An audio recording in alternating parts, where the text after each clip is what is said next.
Hello, everybody, and welcome to Final Show Films. I'm John, your executive producer here, and thanks for tuning in to watch or listen to whatever it is you're about to watch or listen to. In these trying times, we really do appreciate everyone that feels that we are worth their time, and we hope that we're able to give you something entertaining to while away the time as you spend it.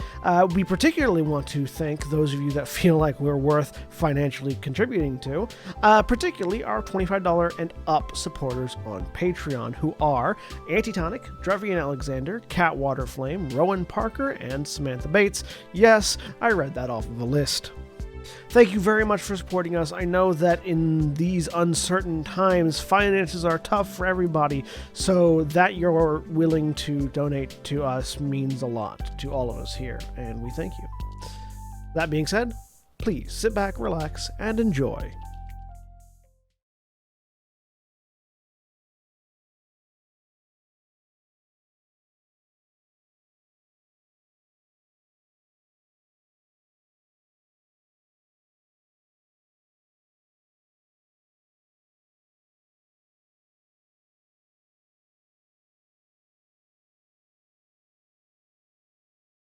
We're live. Hello, everybody, and welcome to Gran, Terra, Shadowfront, where I made sure to go live right as Jeremy was critically hit by a video on Twitter.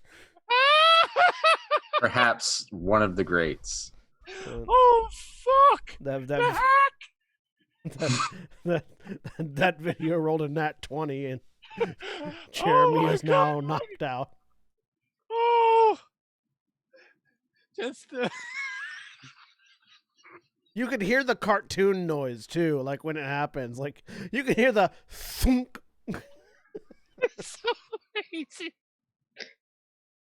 Anyways, Oh, hello everybody, welcome to Gran Terra Shadowfront. I'm John. I'm your game master for the evening. Black Lives Matter, trans rights and human rights, and fuck Ted Cruz. Continually with a hot iron rod. Jack will not be joining us this week. He had car troubles yesterday, and as we all know, car troubles persist. Which is a magic joke. But aside from that, we are joined today by Mara. Hi, I'm Mara, and I'm playing Titania Valkorian, a Ladrin Druid Princess. And William. I'm William, and I'm playing Valdez Stonebeard, the Dwarven Samurai. And Jeremy. Hi, I'm Jeremy. I'm playing Killer Alani, Drow Echo Knight. And Cody. Hi, I'm Cody. I'm playing Ithram Valar, Hobgoblin War Wizard. And when we last left off, our adventurers had finally made it home. Well, to the house that they commissioned and paid for and built and then never went to. But they've made it now. And after giving after giving Kalerna a tour, with having Durin give Kalerna a tour before he gets ready to pack up and head back to Everstone, Titania and Gant went to check out her underground mushroom cave, which is through their dungeon, which is separated from the rest of the house by a trapdoor in the barn. Where they're currently stabled a flock of Valakua, which are large horse birds of varying colors. And the rest of the crew sort of settled into their house for the first time, and that's where we left off, and that's where we pick up. But I don't think I left off on anything else, did I? Mm-mm. Was there something specific? No? Maybe? Nope. I don't remember anything that happens before 5 minutes ago. Anyways, so the group of you are in the house. Titania's armor won't be ready until tomorrow. Yep. And after it, and you have plans to make. We do. Yeah. I mean, theoretically. Yeah. Reconvening. Yeah, so tomorrow will be, we'll have to pick up the armor and then to Desolation, right? There was something about maybe going to Taram too. Yes, we have to to get charter more loot pearls, and yeah, we we're going to have to get a charter ship. Yeah, that was it. Or see if one is already on its way there. We could ask in town. We could. Durin pipes up. You could also speak with the fishermen who use our dock for their fishing expeditions. They tend to leave fairly early in the morning, though, so if you don't catch them, you might not get them until that evening. They're mostly coastal ships, though, correct? For fishing. They fish up and down the channel. The channel's not that wide, and the current is fairly strong. So, if you're fishing in the channel, you need a fairly sturdy ship. We'll have to check out the ladder down the cliff. I go outside. Exactly how tall is this cliff? If I maybe wanted to dive off as a fish, perhaps. You sort of look down, trying to gauge distances, and it occurs to you that you sort of hold a foot out, and if you angle your foot just right, you can't see the dock. Cool. Okay. So it's pretty far down. All right. Definitely, okay. You'll die if you jump off this cliff distance. Darn it. I put my foot back. Is there a ladder somewhere? Or stairs? You have an elevator in the basement. Yeah, we had an that's elevator right. installed so that we wouldn't have to, by the time we got up, take a long rest. That's fair. Well, let's see how this elevator works then. If you Come on. go to the basement, it's the first on your right. Durin says. Yeah. Lead the way down. Yeah, you go over to the basement. The basement entrance is next to the kitchen, and the kitchen also has a trapdoor down. Go down the spiral staircase. You find yourself in a large, fairly large open room that connects directly to your war room, the elevator room, and the cellar. And you take that first right into the room, and there is this large square platform with a couple of different statues on either side. Look like they're statues of Balnor. With chains feeding through the statues into the ground on either side of this large square platform. There is what looks like a large, like, unpressed button in the middle of the platform, and then off to one side against the wall there's a lever. There's a large button in the middle, though? Yes. All right. Let's see how this works. I'm going to go stand and... The button is large enough that you stand on it, basically. Okay. Yeah, I'm going to stand on it. Come on. Yeah. You test it a little bit, and you can pretty much determine that it requires your full weight to push it down. So you sort of one foot, and then the other foot, and the button depresses, and there is several series of and then the sound of chain rattling as the platform begins to slowly lower. Ooh, wait, come on. Yeah, get on. Yeah, get on the... Okay. Everyone hops onto the platform before it gets too far away. It takes about 5 minutes as it lowers at a fairly slow pace. But eventually, as you go down, you see this is a worked tunnel that the craftsmen sort of made sure to maintain its presence all the way down the cliff.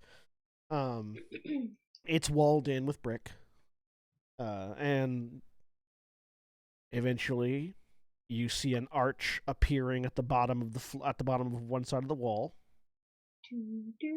and the platform settles down into an opening that opens out directly to the docks. The platform itself that you're standing on is about 25 by 25 ish, somewhere around there. Okay. And so then a comparably large archway opens out into a fairly large dock.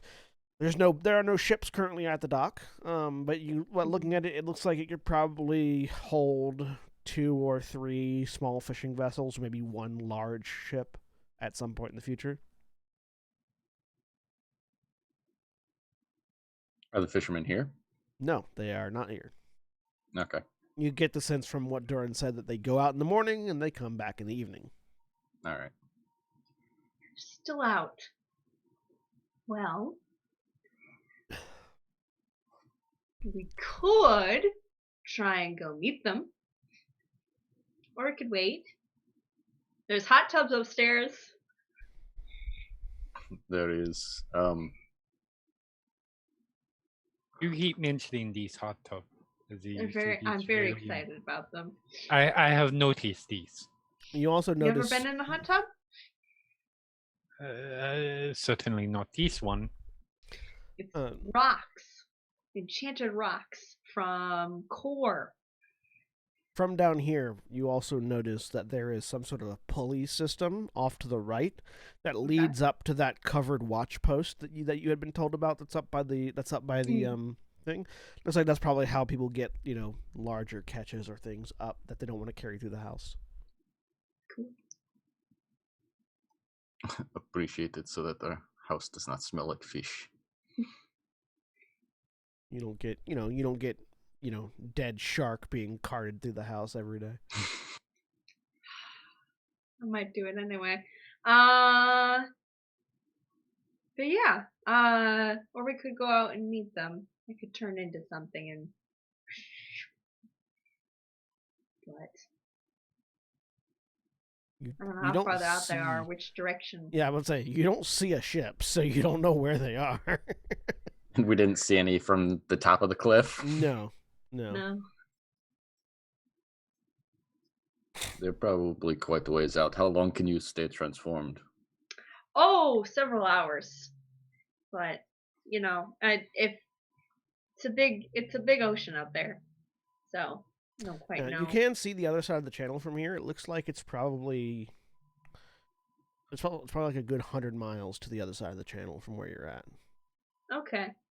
I mean, theoretically, I could just. We may not even need a boat. Shit, I didn't think about that. 5 hours. 10.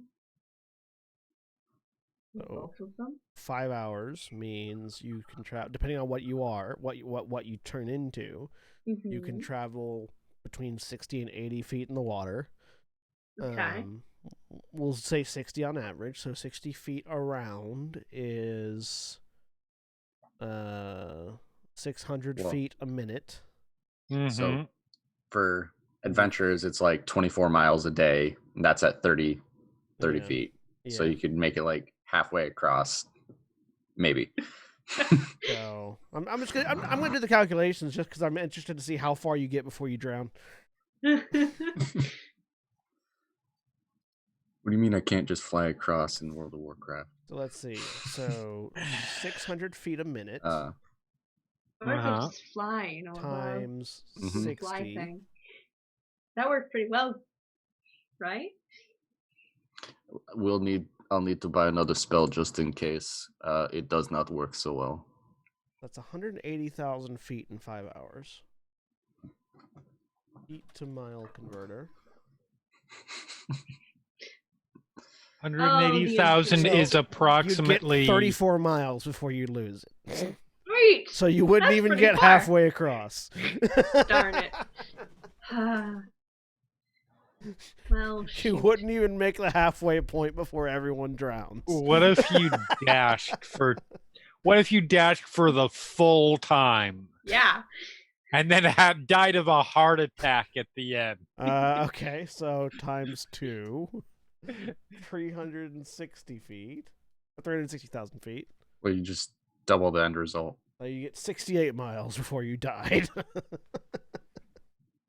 Slightly over halfway across.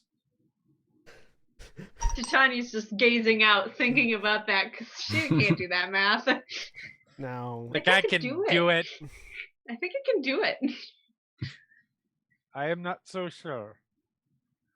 You're not going to be able to make that distance. we might not even make it halfway there before you were no longer able to travel. Now, if you could travel at 80 feet around, without dashing, you would get 45 miles. How many miles across did you say? 100. Roughly 100 miles across. So if you could dash, you could make it 90 miles. So you'd still be 10 miles short. So close. You'd need 100-foot movement speed to make it there in 5 hours with dashing. Wait, you're dragons. I have an 80-foot fly speed and last an hour. Oh. So the dragons go out that No. far. Once they vanish, you turn into something. You turn into something else. You turn into There a we whale. Land. That's a lot. I have spells to extend the time that they are on this plane. Okay. That's still a lot of work for not a lot of value, and we could just get a fucking boat. I am confused about For now, how yes. discussing these. When we Because the have fishing other ships aren't options. here yet. And so It's an evening of rest. Are Do they we going not to- know what that is? Are they going to be here sometime soon? The afternoon, No. presumably, That's sometime in what the I evening. figured. before dark. So So now we get to ride it up. we risk life as opposed to waiting a few hours. For I- amusement, yes. Do we not know what an evening of rest is here? You have to wait until tomorrow, anyways, to go get your armor. All right, fine. Hot tub time. Oh, I almost forgot. I'll go wait in the elevator for everybody else, and then as soon as we get to the surface or back up to the house, he's gonna check to see if the catalog for. I could leave my familiar. Oh wait. Never Do mind. you want to? I You was want to see if they have more familiars in town?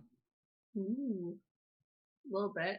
Or we can visit Core, the Argall Trading Company catalog. Yes, yeah, that. Oh. Because it's been like 4 months since the last time I looked at it, so I've got a backlog. Fair. That's fair. No, I was But- just thinking we could, leave a familiar down here to let us know when the fishermen come back. Or, wait until the sounds of fishermen coming through the house rings That out. could take Don't ages. tell us things that make sense, John. They use the elevator to get up and down from the docks. When you hear the elevator going, you know they're here. I didn't know how loud it was.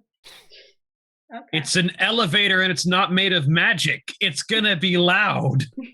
It's gonna be the sound of chains going. And now that we're home, just to make sure nobody tries to sneak in through that, every night Ithram will just cast immovable object on the elevator. Lock the No. lock the fishermen down by the docks. Oh, that's not that. No, No. because you can't remove it. Yeah, you No, can. it's if the elevator starts going, everyone gets woken up by the loud ass fucking sound of chains.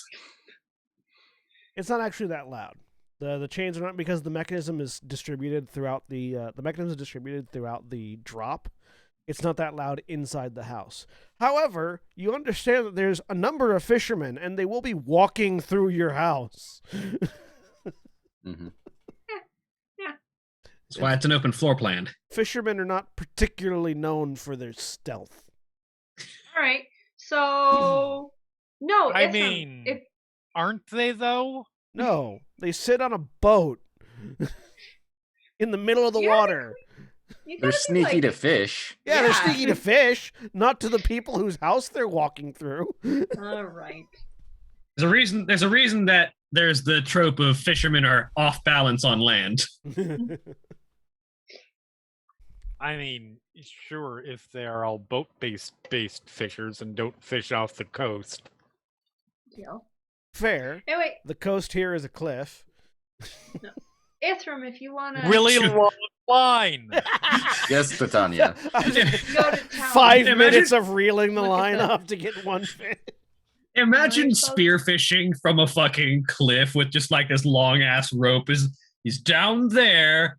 If I time it right when I throw, That would be the chosen of Valkyr would do that. Like, I Spear fishing imagine- off a fucking cliff. I'm just yeah. imagining like 13 people in a line so that they can whip it back and forth for fly fishing.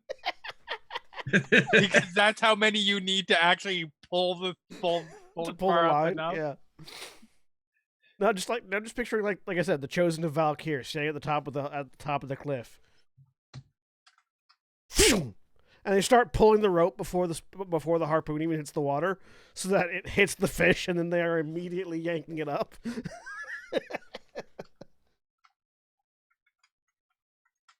I'm being told my internet connection is unstable. I'm fucking aware, Zoom. Seems fine to me.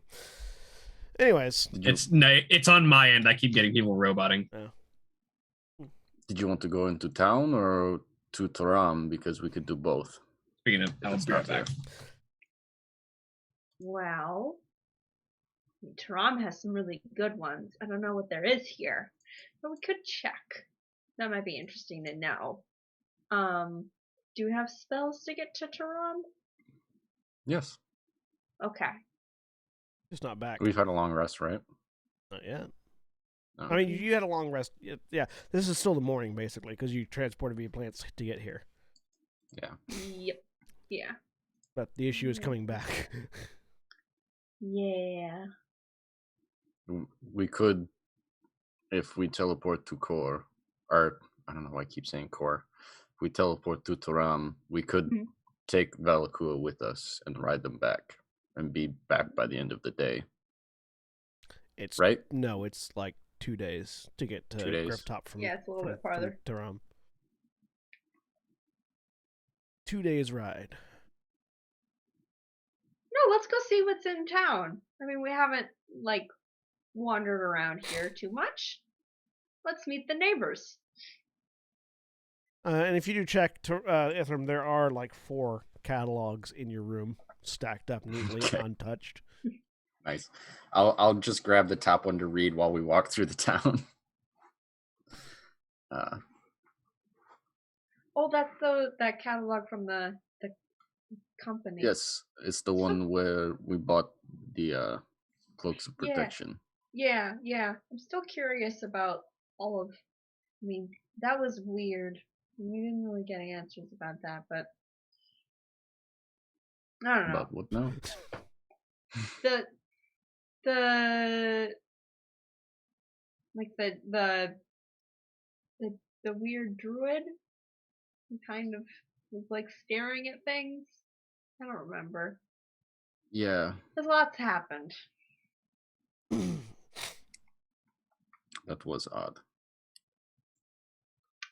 One that was trying to buy, or that was watching the magic item being sold, and then flew out as soon as they figured out who sold it. Mhm. Yeah, it was about a cloak, wasn't it? No, I know it was a staff. the staff. Oh, that's right. The name of the staff written down. Mm.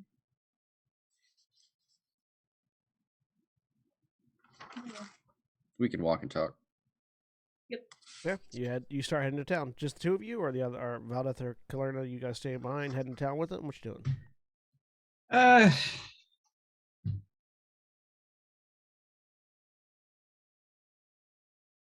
wanted to do this with Gent around, so I'll have to save that for next session, assuming we're not out of town yet. I was gonna go meet with the Ivory Legion, but Well, I can tell you that you didn't see their tower when you passed Grifftop. okay, so they're not in town right now. That's fine. Mm. Because their tower, you do recall their tower was previously placed very close to the exit, and there was the giant skeleton holding a sign. You saw neither of those things. Mm. And we don't see a giant tower or a giant skeleton anywhere in town right now. I mean, not right now, no. Yeah. Yeah, That's if, fine. if you go to town with the others, you'll see that there is the Ivory Legion tower does not appear to be here.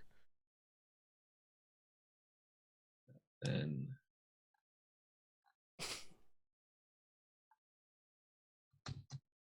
I will probably, I'll go into town with everybody else. Why not? Have a look around, see what's in town. Kalerna? Yeah. So the 4 of you head into town. Gent stays behind to familiarize himself with the workshops. You hear the sound of explosions coming from the non-magical laboratory, and then you hear the sound of explosions coming from the magical laboratory. As is fitting. And head into town. So what are you looking for in town? Shops in general, or what? Familiar. The familiar scrolls. So people Yeah. that would so you're looking for a universalist shop. Yep. Yeah. Yeah. Roll me an investigation check. Also, if there's any smiths that I could commission mithril chains 3. for. I'm really good at finding things. 16. Titania, it's hard to determine what's a shop and what's not because of the eclectic building styles of all the Griffin companies. Like there are so many weirdly put together houses here that it's really difficult to tell what are shops and what aren't. Ithram, you look for signs. Because it doesn't matter what the building is if the sign indicates it's a shop. And you managed to find there's definitely there's the Grifftop Smithy, which is the sort of like is this sort of the house looks like an anvil is the best way to describe it. Like it looks like a giant anvil, and as you look at it, no, that's definitely metal. Like, it's not like a wooden facade designed to look like an anvil. They built a fucking anvil and hollowed it out to put a shop inside. Aesthetic. Yes, definitely. And you can hear the continuous banging of anvils on the inside of it. So you determine that's definitely a smithy. They could probably make your chain. If they don't have the materials, you might have to provide it. But yeah. And outside of that, there's the Green Codex, which seems to be some sort of magic item shop in town. It's a house shaped like a book. Is this where I got my? These people build their houses like the thing they're supposed to be advertising. They use the house like a sign. Was that Cody? Is this the same place that I got my detect magic scroll from? No. That I just bought literally like hours ago, a few hours ago. You bought that in Ilhanador, didn't you? Oh yeah. And you bought that in Ilhanador. Yeah, the green. Yeah, it's a giant green, like it's a house shaped like a giant green book, and you enter in via the spine. Unlike the anvil, this one's made of wood. They didn't construct and bind a giant leather tome and turn it into a house. The interior is not paper. I don't see what the point is anymore. You guys false advertising. What would you even write in the giant fucking tome? Or would it just be blank? Congratulations on all the effort it took to read this. Yeah. Just the name of every patron that's ever come in and bought something. Still only on page 1 because I read it in normal size handwriting. Yeah. I'll open the door. Hello. Eventually, you get to the second page. Yeah. After the shop's been open for years. Yeah. You open the door. It's open. Inside there are a variety of scrolls and potions and things on shelves on the walls. And at the far end there's also like between each shelf there's like a series of scrolls that are like hanging open with arcane runes and things on them. And then at the far end there is a wood elf, sort of dressed in green robes, sitting at the counter. Yes, welcome to the Green Codex. How can I help you?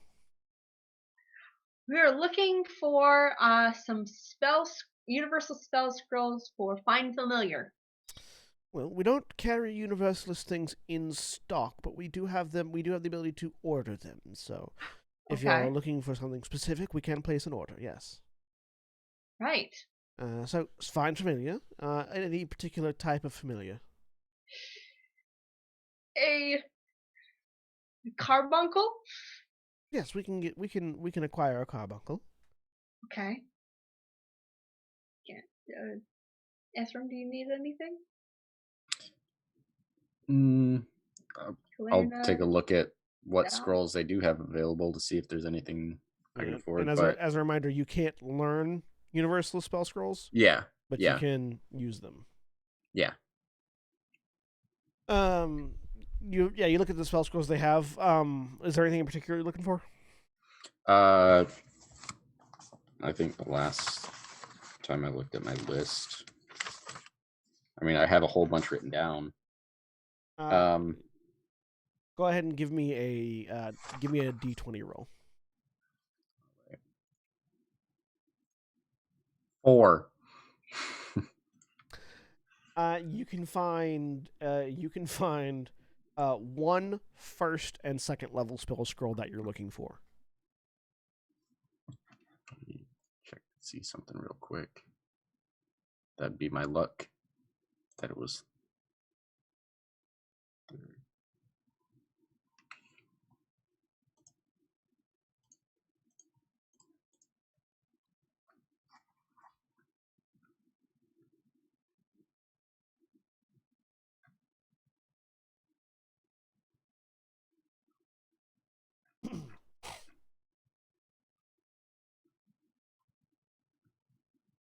Yeah, if there's anything that fits that list, you can find them. Yeah.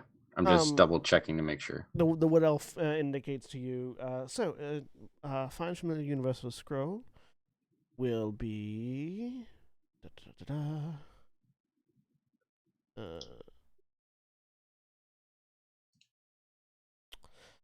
Will be 30 gold, and we can have it here in 3 days. Oh, okay. Thank you very much for the takes information. A day to make and 2 days to get here. Got it. Is there an expiration date on those? No, they last until used. Okay. Yeah, I'll put 30 gold down. We may be heading out of town, so if you could hold that for me, please. Certainly. What would the name be? Princess Valkorian. Titania Valkorian. Writes down Titania Valkorian. Doesn't seem particularly impressed with the princess. Well, darn it. I was being finicky. And of what Griffin company? Of the Steelhearts. Steelhearts. Do you have it actually looks over, sees your brooch. Hold a minute. And goes over to a blank box, picks it up, brings it over, sets it down, looks like sort of stares at the brooch that you're wearing, and then with one hand you see like a trail of smoke begin to emanate from their fingertip as they burn, like they very quickly with one finger like sort of sketch the brand into this box. And you see that they're actually burning the symbol into the side of it. And now that you're sort of looking at that, you look and see in the back, there's like sort of stacks and rows of boxes. All of them have Griffin Company brands on them. Oh, cool. Dig up the Steelhearts logo at some point so I remember what it looks like. And they will write a receipt, put a copy of it in the box, put the box back down underneath the counter, take your 30 gold if you're ready to pay them for it. Yep. Mm-hmm. We will hold it here until you come pick it up. And I was also wondering if you would have any interest in buying healing potions or any other type of potions that, be interested, or if you know another place in town that does. We do buy healing potions when our stocks run low, though we did recently receive a shipment, so we're full up at the moment. Okay. Oh, right. It's been so long that I think the image is gone. Didn't hit it. I feel like I saved it. Hang on.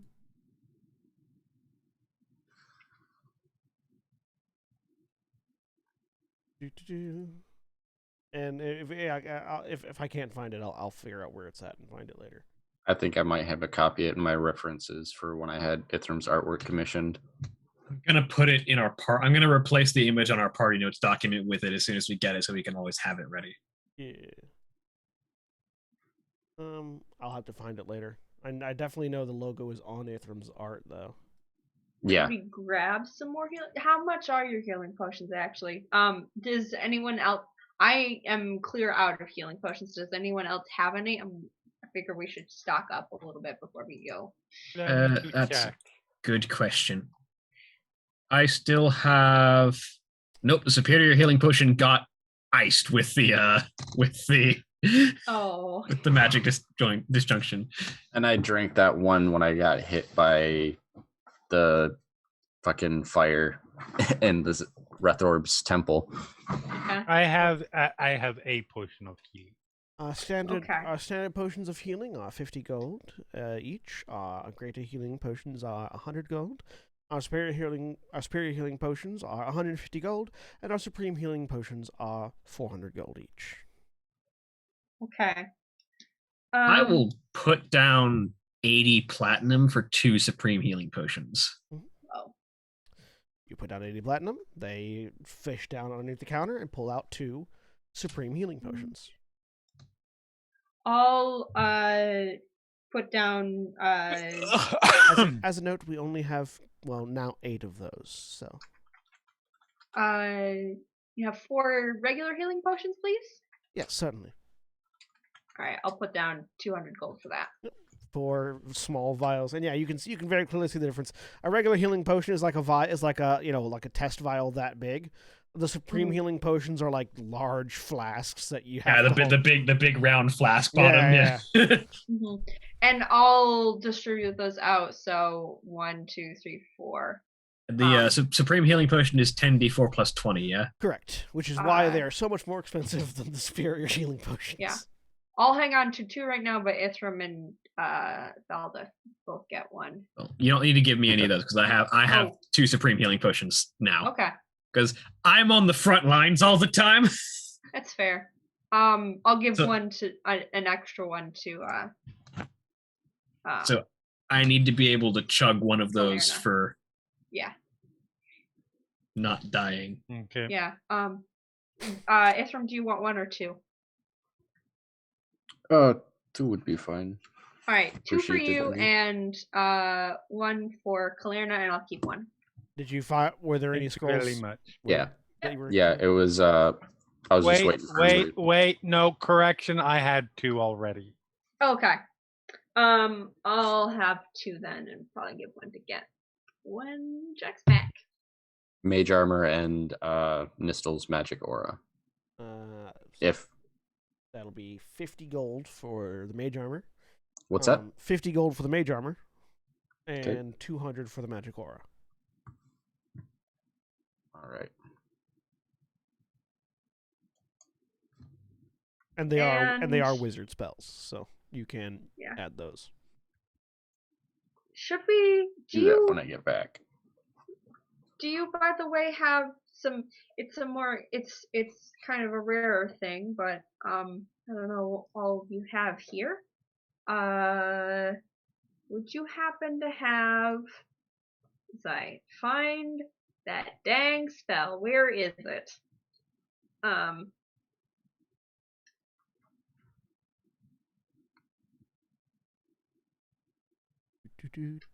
Any sort of gem encrusted bowls for some powerful magic for heroes? The Hero's Feast spell. Yeah. It's 1,000 gold. I don't have that much gold. We don't have any on hand, but we're familiar with the particular item. We have a regular gem cutter that we commission for those when they're requested. Takes about a day to get them put together, though. Okay. So even though we literally just talked about it, I had already forgotten. Featherfall was the first level spell that I had saved. So instead of mage armor, because Ithram wears armor. So. Well, there you go. All right. I'm assuming you'd be the same price because they're both pretty basic spells. Same price. So if we want to get that spell at some point, it might be useful if we go into a demon, into hell.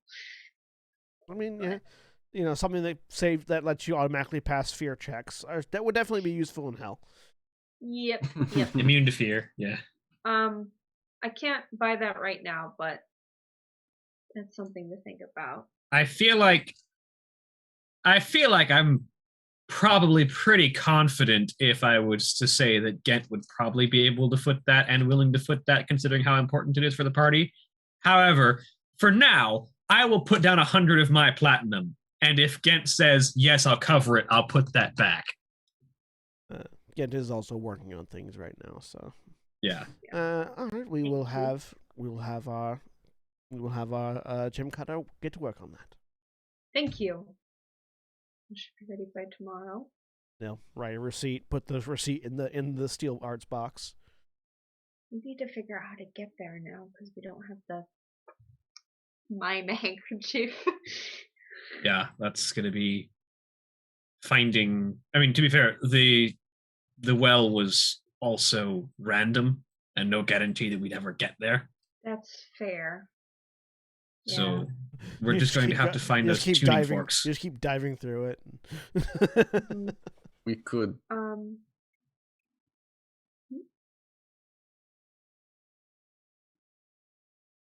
Ithram? I was gonna say we could ask if they know where we could procure tuning forks for planar travel. This would be one of the best places to ask. Sure, I just walk through trees. I don't know Yes. how that works. Walk up to our. I'm assuming we're still at the thing or at the counter. Yeah, you haven't said you left yet, so. Do you have, or would you know where we could procure tuning forks that we could tune to certain planes? For plane shift? Yes. We don't have those in stock. We have no way of getting them. However, there are. I would ask at any magical research laboratories that you might have a contact in. They tend to find things that have washed up from various planes, and thus have the ability to tune such an item to them. Like the Arcana Mysterium that we have a relative at. A tuning fork itself is fairly easy to come across. Any smithy can provide you with that. Attuning them to the essence of a plane requires an item or something of that plane. Yes. So any sort of demonologists you might know would be able to, or other planar summoners, conjurers, anybody that regularly makes pacts with elementals and the like, would be able to help provide you with planar attunements there. Any entities that might be originally from those planes would be able to help you with the attunement. So I have a few conjuration spells, and my Arcana's pretty decent. Would I be able to figure out how to tune something to a plane once we get there? You could with anything, with any creature that you. So in order to tune a fork, make an Arcana roll real quick. Just all right. Yeah. Yeah, this is a problem. 27. Yeah, in order to tune an item to the essence, to the ether of a different plane, basically this requires you to have a creature or something with ether of that plane present. So if you were to summon, if you wanted to go to the Abyss, you would need to summon a demon from the Abyss and have it sit there for basically a long rest while you attuned a fork to it. Which difficult for a demon or a devil. Yeah. Well, planar binding. Binding. But then the spell the spell that summoned them ends, and then you no longer have control over them. Well, that's what the planar binding is for. Yeah, that's what planar binding is for. It extends. Oh, does it extend the control you have over it? Yes. Okay. Yeah, it extends the spell for the amount of time that you have it. That's why I have it for the dragons. Do you have planar binding? Yes. We could do that the next time one of those. Yeah, planar binding is not concentration, and it lasts 24 hours. So you summon a thing, you cast planar binding on it, and it extends the duration of their summon to 24 hours, and it's no longer concentration. Yes, it is. That's why I was waiting until to cast it. At the capacities that I have right now, I could perhaps bring one of the red or smaller dragons for an entire day, but that's not from the Abyss, though, right? No, it's not. Right? But no, the dragons are from the elemental plane that they're associated with. So you could attune to basically all the elemental planes. Mm-hmm. Yeah, those aren't. Yeah. There is a spell I thought perhaps if we got wind, or it would be difficult without knowing when they would be back. But there's a spell that could entrap them inside for a duration. Hmm. Yeah, I know that one. I think. It's just a magic circle. Yeah, it's beasts specifically. Yeah, basically what you would want to do. The common practice for tuning things like this is you want the summoning spell of the relevant creature. Typically, you want a lower powered summoning spell, a magic circle, planar binding, and then banishment. That's the standard kit for someone who produces these kinds of tuning attunement items for plane shift. Must have spells. Yeah, those are the recommended spells. You can do it with other spells, but those are the recommended four. Magic circle to hold them, a lesser summoning spell so that you're not facing off with like a Balgura or something. A planar binding to hold them for long enough for you to take the long rest, and then a banishment spell to very nice and neatly get them away. Yeah. I I summon things from the Feywild. I could summon something different than Mal. I've never done it before. You'd. Oh wait, no, I can't because I'm not a warlock. I keep forgetting that. Yeah, your fine familiar is always a Fey spirit, so Yeah. that would you could use that to bind to the Feywild if you so desired. Mm-hmm.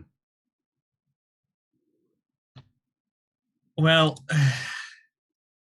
I hate to say it, but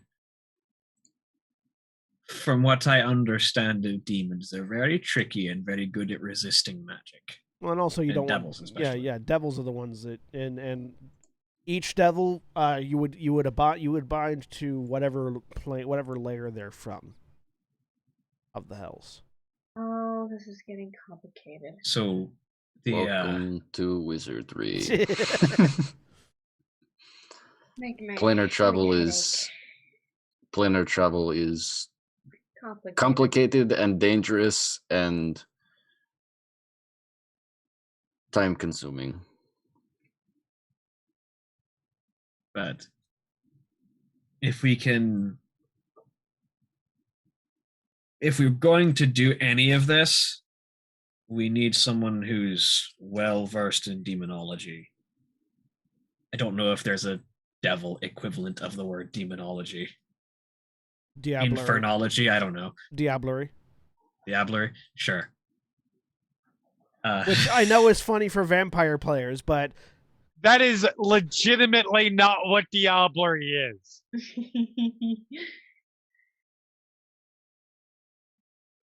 I know you're looking it up right now. Yeah.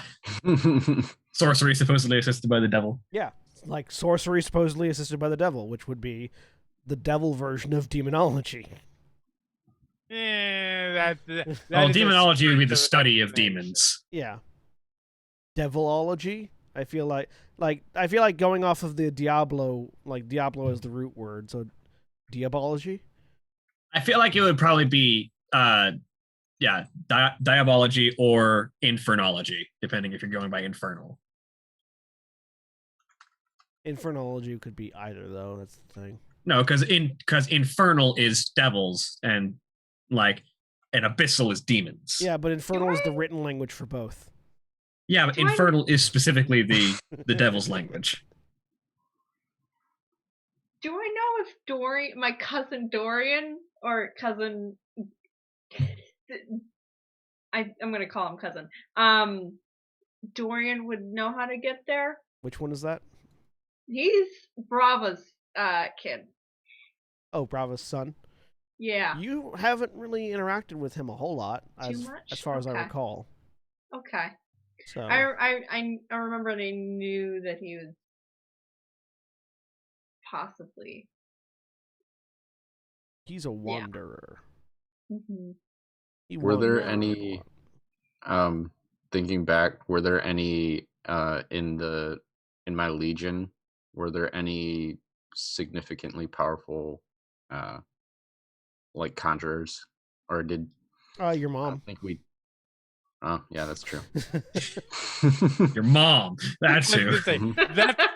that sentence normally has a much summoned different me. No, I'm just connotation kidding. to it. Yeah, your mother, your father's a warrior. Your mother's a mage. Yep. And you know that she is a summoner, specifically. Okay. Conjuration wizard. Yeah. Yeah. Oh, yeah, that's right. Yeah, she's explicitly a conjuration wizard. Yep.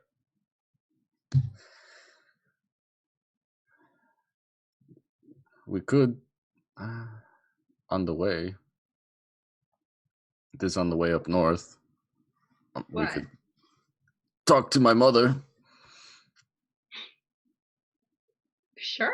See what. Is that conversation going to be as awkward as Titania talking to her mother? No. We're getting better.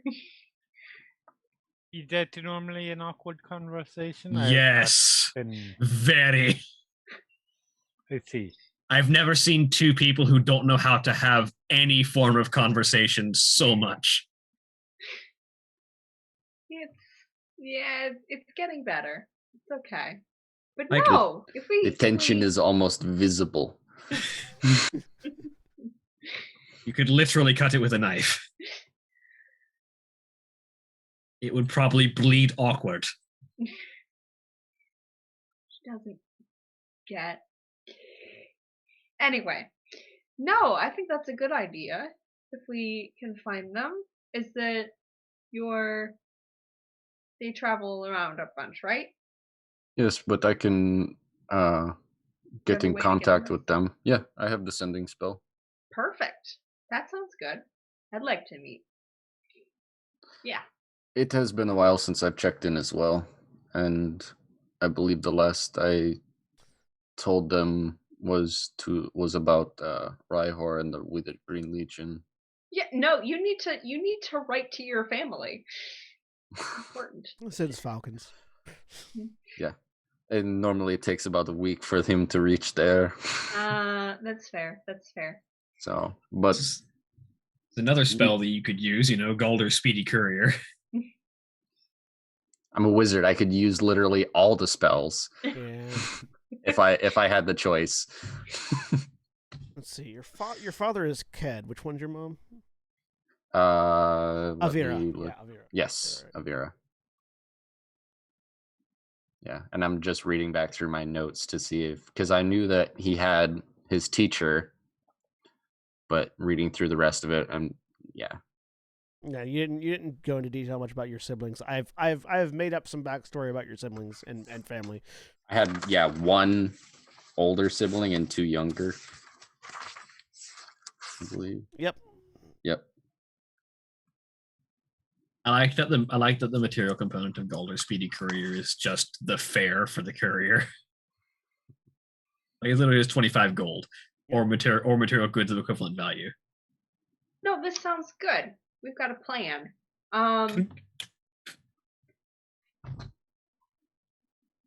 Well then, head back.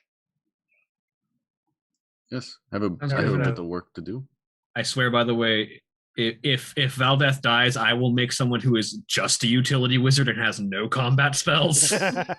Yeah, Fireball? No, I have Galder's Speedy Courier. I don't know what you're on about. It's almost Grease. it's almost like the war wizard has spells It's just focused Grease for battle. memorized 5,000 Yeah, times. it's just every copy of Grease. Let me tell you, it is the most useful spell in D&D. Weirdly, The Grease web. Weirdly, you just start singing and dancing every time you cast Grease. I don't know. I think you might have gotten him mixed up with a different spell. Otto's irresistible dance. You have chills. They're multiplying. The spell. I mean, that sounds like an ice-based spell to me.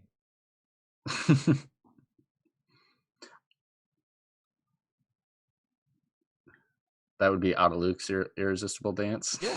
No, it's like a chain freeze spell. Yeah. Because it's one and then multiplies to other people. It's Fingers of Frost. It's the Fingers of Frost spell. Somebody get on this. Make a DM's Guild supplement that is just spells based on Grease lyrics. Oh. I want to see this in the DM's Guild by next week. I I mean, will very grease light. disappointed if that doesn't happen. Grease lightning becomes like an upgraded version of the grease spell that also damages things with electricity while it's flipping them up. Like you there's so many. You there's shoot a line of so lightning many that just leaves a possibilities. trail of grease In behind. fact, I will even be generous. Just base it on any kind of modern musical. Oh God, I want to see spells based off of next to normal. God. These spells all cause emotional trauma. It's a bunch of psychic damage spells. I'm crying and I don't know why. You do, however, lose all of your all of your bonus cool points if you use any Andrew Lloyd Webber musical. That's fair. But Phantom of the Opera. Or Phantom of the Opera 2, The Phantom Takes New York. Listen, I have a certain level of appreciation for Weber musicals, but that appreciation is in the same way that I appreciate other bad things. Can't be friends now. All right. I'm not saying that they're not enjoyable, but hell, I have seen Jesus Christ Superstar live twice voluntarily. I'm just saying he's not a good writer. There was a rock and roll version of Jesus Christ Superstar that got done at some point, and it was fantastic. Yeah. Oh yeah. No. Absolutely. The guy that played Judas looked like Christopher Eccleston.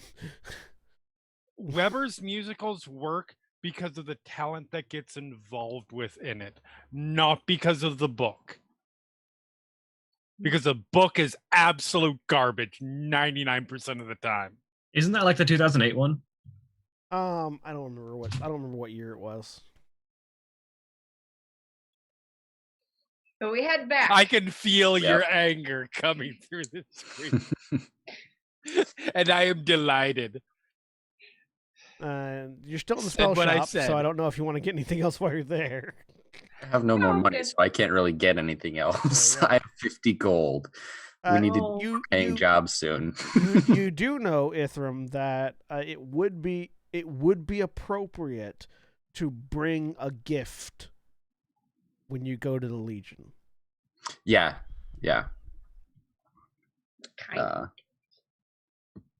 A gift for the war chief, for the chief. So, Ithram, do you need some gold? I can give you some. I'm always in need of gold. Here, your father. Your father's weapon of choice is a pair of meteor hammers. I could spare 150. I need to save 500 in case I need to revivify any of you. So that is a much more worthy investment. Yeah, but I'll give you 150 gold. Which, for anybody that doesn't know what a meteor hammer is, it's a cannonball at the end of a chain. Yeah. He uses the mall equivalent of a flail. It would normally be two-handed, but your father is the size of 3 of you. Yeah.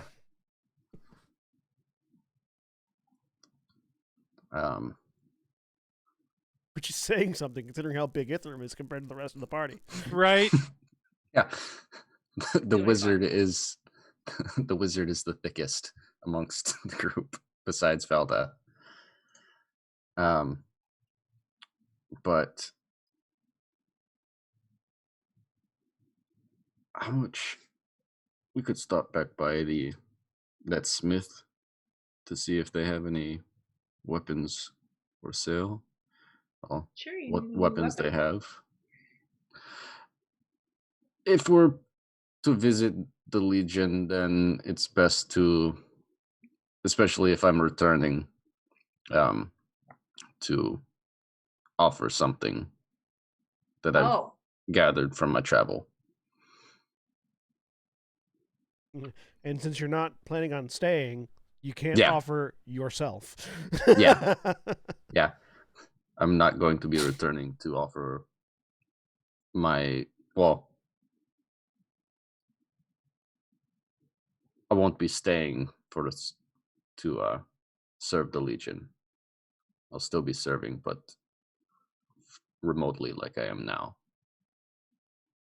Wait, what does that mean? Means that I've been keeping the Legion informed on what's been happening in the world. Oh. At least from what I've seen. Yeah. You're not, and you're not the only one. You know, there are several eyes Yeah. and ears throughout the world. Yeah. Like you guys have seen him send Maul, and then Maul hasn't been back for like weeks at a time. Mm-hmm. Nobody's ever asked, "Hey, what you doing?" It's a bird. It goes places. It's Mhm. fine. You also typically send Mal off like in periods of downtime where nobody like really questions it. So Yeah. Mm-hmm.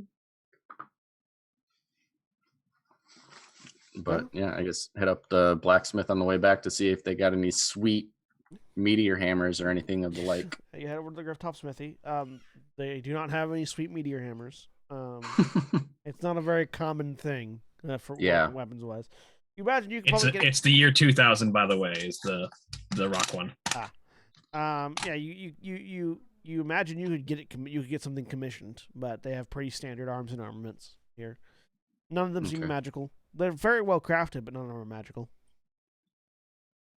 All right. We were planning on heading back to Terra, correct? At some point. I do believe that was something that was mentioned. Yeah. I'm not sure. We need to go to Ilhanador tomorrow.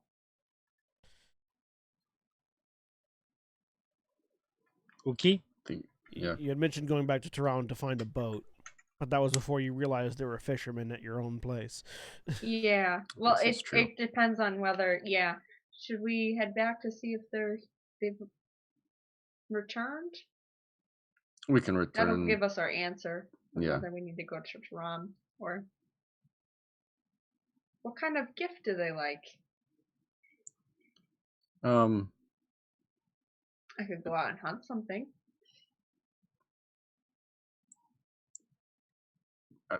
Is there like a typical thing that we're supposed to bring back, or is it just like any item? Something functional. Something functional, yeah. Something that will serve the Legion. Okay. Particularly, it's different from Legion to Legion, but particularly for yours, function is the requested thing. Ooh, hang on. I need to look at wood crafting. Well, yeah, if you crafted something that would also like a spell scroll, so that Yeah. the entire wizard legion, all the wizards in the Legion could know a certain spell. Yeah, like crafting a spell, providing that would absolutely be a thing. The quality, yeah, the quality of the gifts, the quality of the gift determines the sort of typically determines your like social standing within the Legion, for the time that you're there. It's the good son brings good gifts, the bad son brings bad gifts, kind of thing. The real bad son just shows back up. Yeah, with nothing. But yeah, no, that like a spell scroll would absolutely be a thing that would be. Thank you, William. I saw that was picking up. I was like, all right, mute. Yep. It's like nails on chalkboard. It sounded like nails on chalkboard. Yeah, but like a spell, some sort of spell to be disseminated amongst the Legion mages would absolutely fit that qualification. Okay. Function. That is something I will have to begin now, because that will not be ready in time. If we're to be leaving soon, so a weapon or something like that would most likely be sufficient.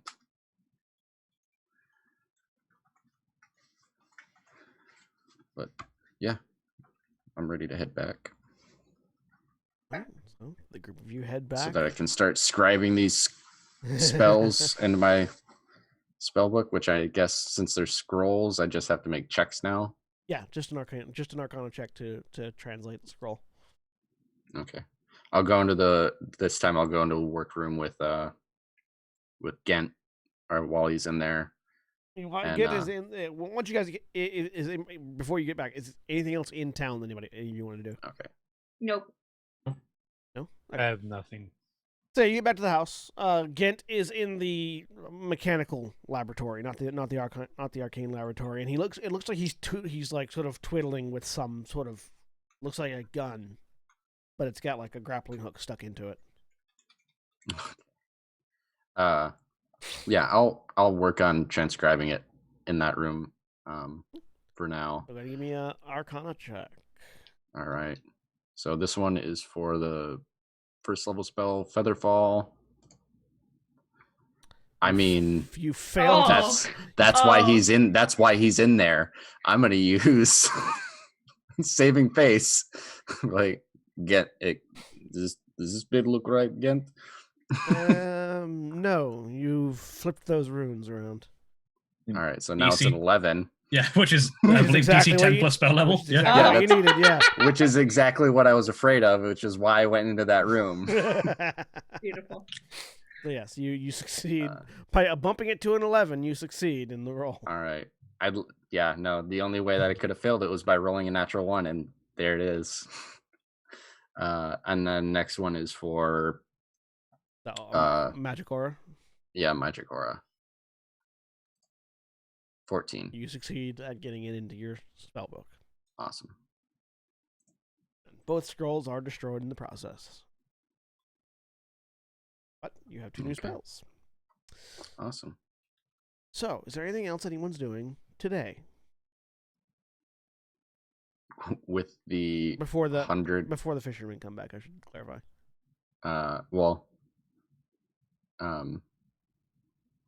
No, that'll be a conversation I can have with Jack later. Okay. So you get back home, you dawdle around the house for a bit. I'm gardening. I'm familiarizing myself with the security aspects of the house. Yeah, there's not a lot. You learn that all the weapons that are shoved into that look like they've been stuck into pillars around the combat arena area are actually legit weapons that are there are cavities in the walls where these weapons have been sheathed, so that basically if you don't have something in your hand, there's a variety of weapons around the combat pit that can be grabbed at a moment's notice that look like decoration but are actually functioning weapons. Nice. The armory is not stocked. You don't like there are no on the map. There are like there's armors and weapons and things in there. There aren't. I go find somebody. We do seem to have a stock problem in the armor. Oh yes, it's to be expected. The place is freshly built, so exactly that'll rectify itself from adventures. The archive is also similarly empty. Yeah. Well, there's one book in there. There's one book in that is there's no longer magical. Yeah, it's in there, and it also has a guards and war or a glyph of warding on it as well, so that fucker does not move. And everybody in the house has been warned not to touch the book. What's the book? The Manual of Golems. That lost its magic. Yeah. Oh. Yeah. Okay. Just gonna keep it here between like, trying to fix it. As soon as I get a wish spell. Or the time to try to copy it into and make a new one. Yeah. Yeah, it's like all the information is still there. It's just lost its magic. So you can absolutely make a new one from it. It just takes time. Yep. A very long time. But color it in. do you have I look at Clarina's wrist. Did I ever cast the Infinite Armory on you? I'm sorry, what? Which Did I is it that cast you were talking about? the spell? And he holds up his wrist, and there's on his wrist and on also everybody else's. Except Valdeth, because it got disrupted on Valdeth. I was about to say, I need a new casting of that. Yeah. Oh, I don't think I ever got it. I don't remember that. Actually, no, it's not on you anymore. Not everybody had it. Everyone that had it got dispelled. Oh, okay. Yeah, so Never you don't mind have then. any wrist We anymore. have to do that. Well, and not everybody initially had it either, because I Yeah. know for a fact, like Ariel didn't have it. Yeah. If I if don't you think would that's like, I have a spell that will let you store your weapons in a dimensional plane that you can summon them from at a moment's notice without needing to carry them or show them on yourself. I mean, that is definitely an interesting prospect. Perhaps for encumbrances purposes, like my crossbow and my secondary weapons, but it would be. I am not quite comfortable with the level of deceit, dishonorableness that it would be to approach an opponent without them suspecting that I am unarmed, and then all of a sudden, it's 2 weapons that you can attune to the toboggan dimension. So yeah. But yes, for encumbrance, the my let me see what weapons do I have, because I don't fucking know.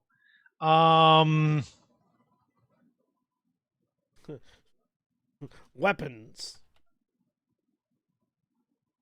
Like my rapier and my scimitar, because my crossbow is a hand crossbow.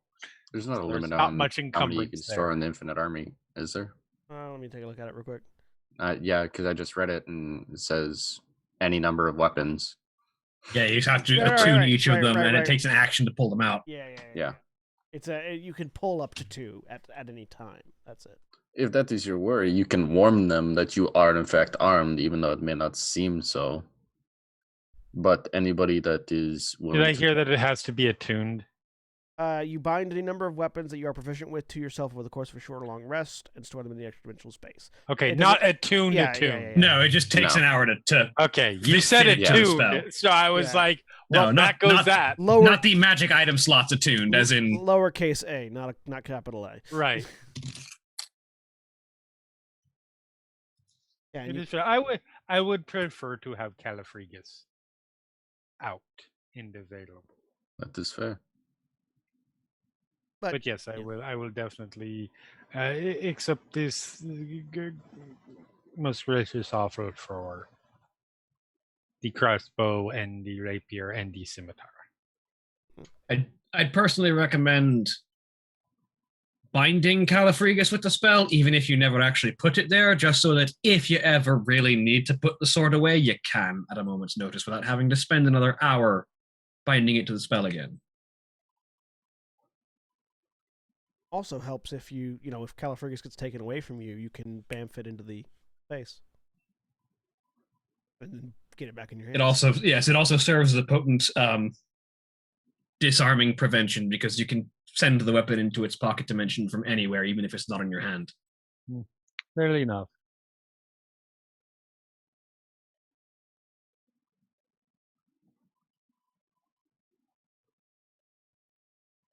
But yeah. So yeah. It does require a length of silver wire with 50 gold, which the spell consumes. So yeah, per target. So depends on who all wants it, and like we could have picked that up while we were going back through the town. Valdeth probably wants it. Yep. Because Valdeth had it previously. I think Gent had it previously as well. Yeah, I believe so. So Valdeth, Gent, Ithram. I'm okay. Okay. So you need 4 people. 200 gold worth of silver wire. 200. Valdeth.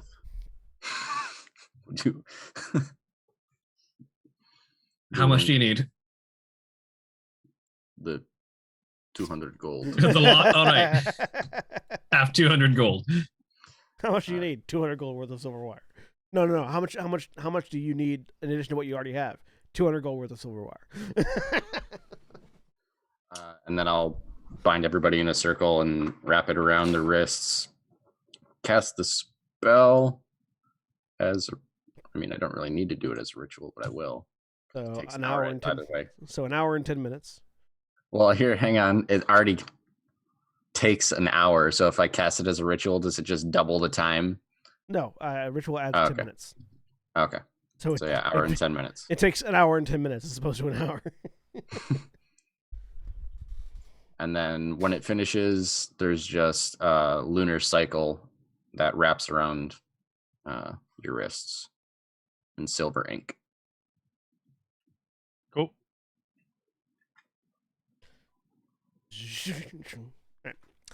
So night falls.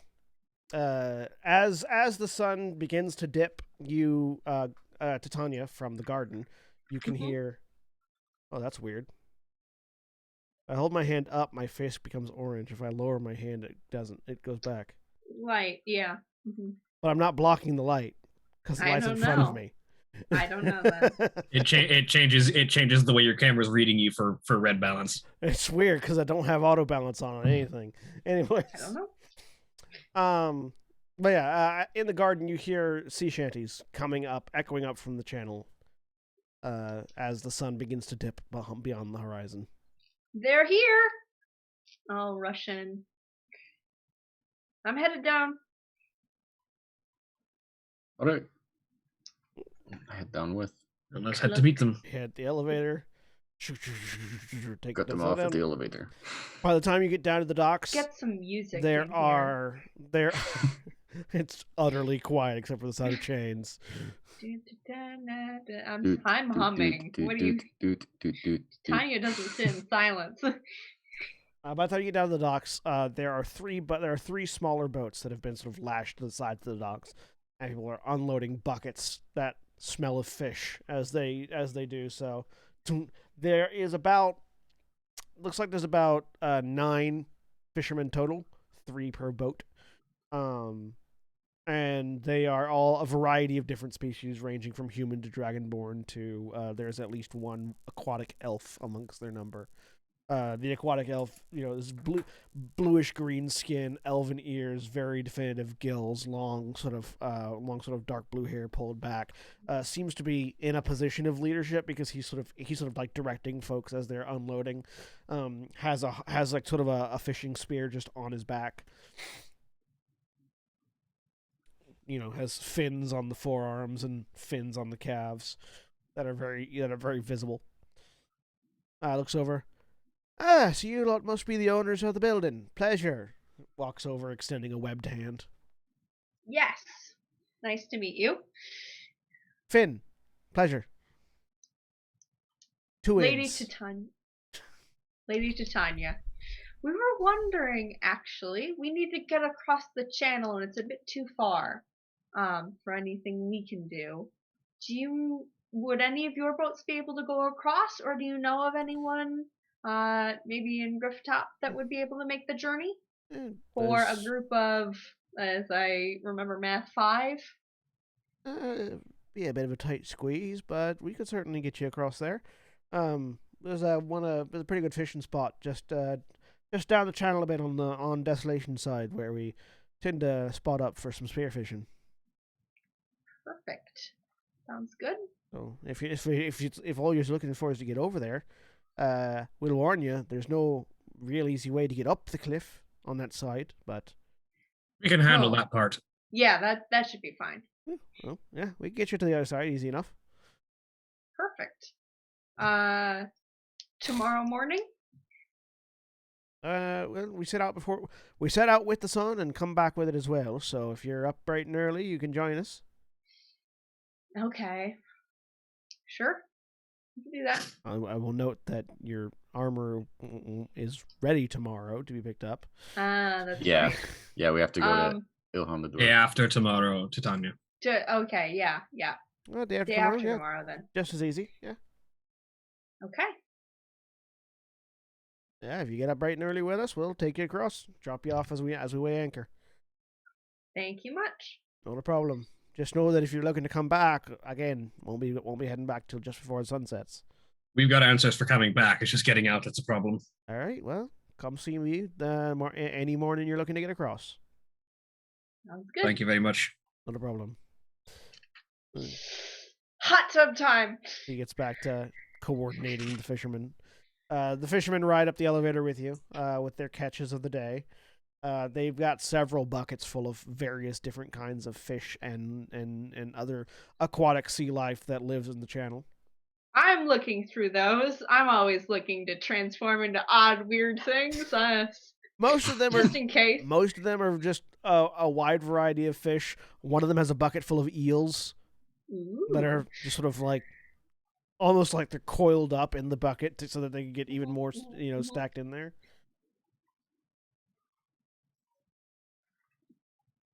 And they're good catch. They're just sort of chatting amongst themselves.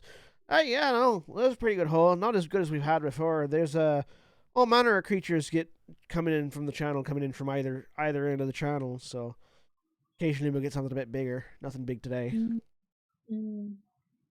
That's fair. They're perfectly happy to chat with you as the elevator goes up, if you so desire. Yeah. Once the elevator hits the top, they gather their buckets and march on out. They take sort of the short route, around the kitchen down to where the servant quarters are, and then out the servant door. They don't go out the front door. Yeah, so you basically made it clear. Any day, so long as you're there when they're ready to take off, they will be happy to ferry you across. Well, I am going to enjoy our hot tub. Valdeth? Sure, I'll join you. Join me, yes. Ithram is going to go take a short rest and use arcane recovery. All right. It's getting dark. You might just turn in for a long rest if you so desire. I actually need a certain spell that I used. You get into the hot tub room. Yep. There's a little like dressing area entryway that has a door on one side and a curtain on the other, and through the curtain you have these two large round tubs that have small pillars in the middle of them that squirt out water. That sort of constantly have a fountain-like effect as the water cycles through, and both of these things are attached to a large like oven-like device that is sort of against the wall between them. That is theoretically the thing that keeps the water warm. There's just this constant soft sound of like a fountain pouring in the room. This was a brilliant idea. It looks like you could probably fit comfortably 4 people in each tub. You could squeeze in probably 8 into each if you wanted. I'll hop in one. Oh, Valdeth will join her. All right. Fairy fire. I don't have that spell. The two of you enjoy an evening in the hot tub. Yep. Unless there's something specific you want to happen in there. Nope. Nope. All right. You all get a long rest, or a short rest, and then a long rest. Yep. As far as, for some of you, wake up in the morning. Do you head straight out to go to Ilhanador?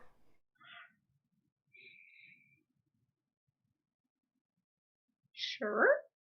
Do we have anything? So Ilhanador, and then you want to try and get to Ram, Ithram? You were saying you might need it for a gift, or if we couldn't find anything in Ilhanador. Okay. Sure. Yes. Well, let's go see what's there. All right. Yeah. So. You go to Ilhanador. Yep.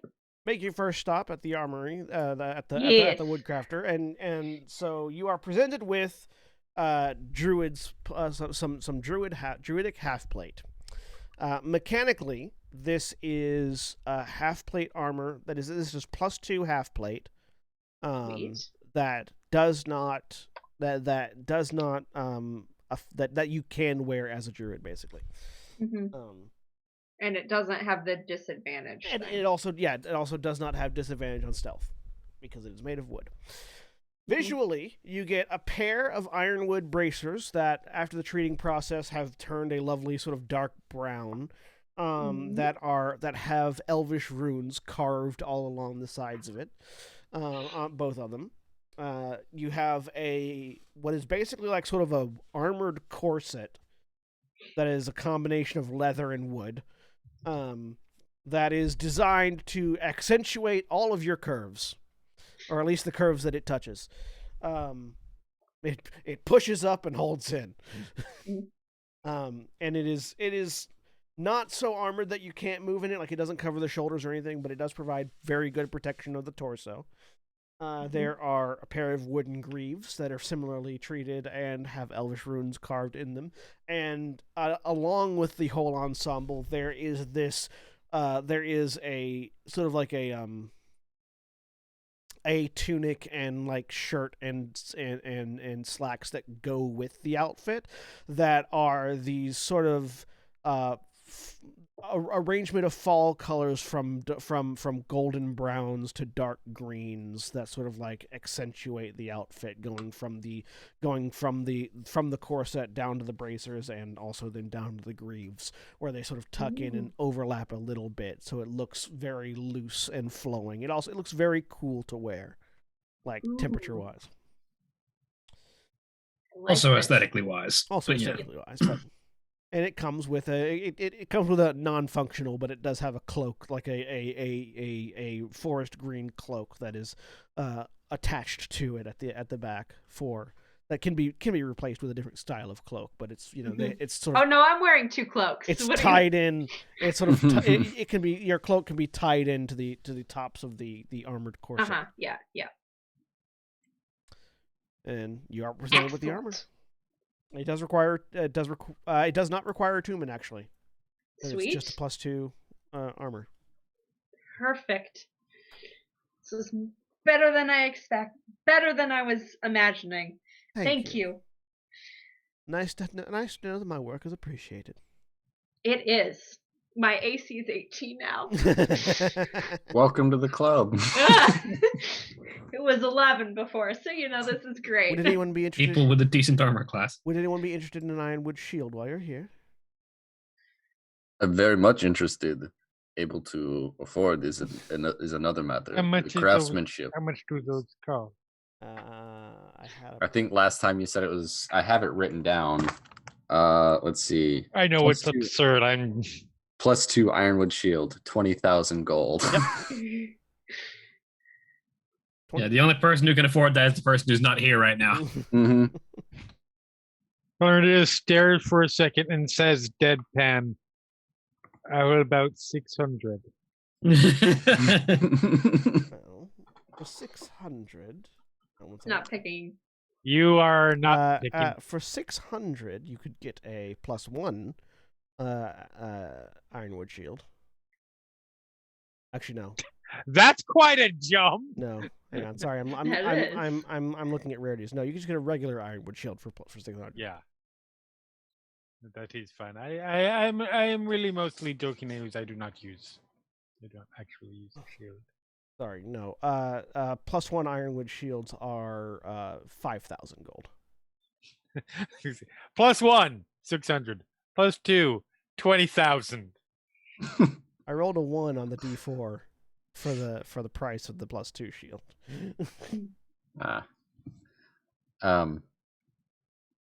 Yeah, so if you'd rolled a 4, it would have been 60,000. Yeah. Well, no, if I'd rolled a 4, it would have been 50,000.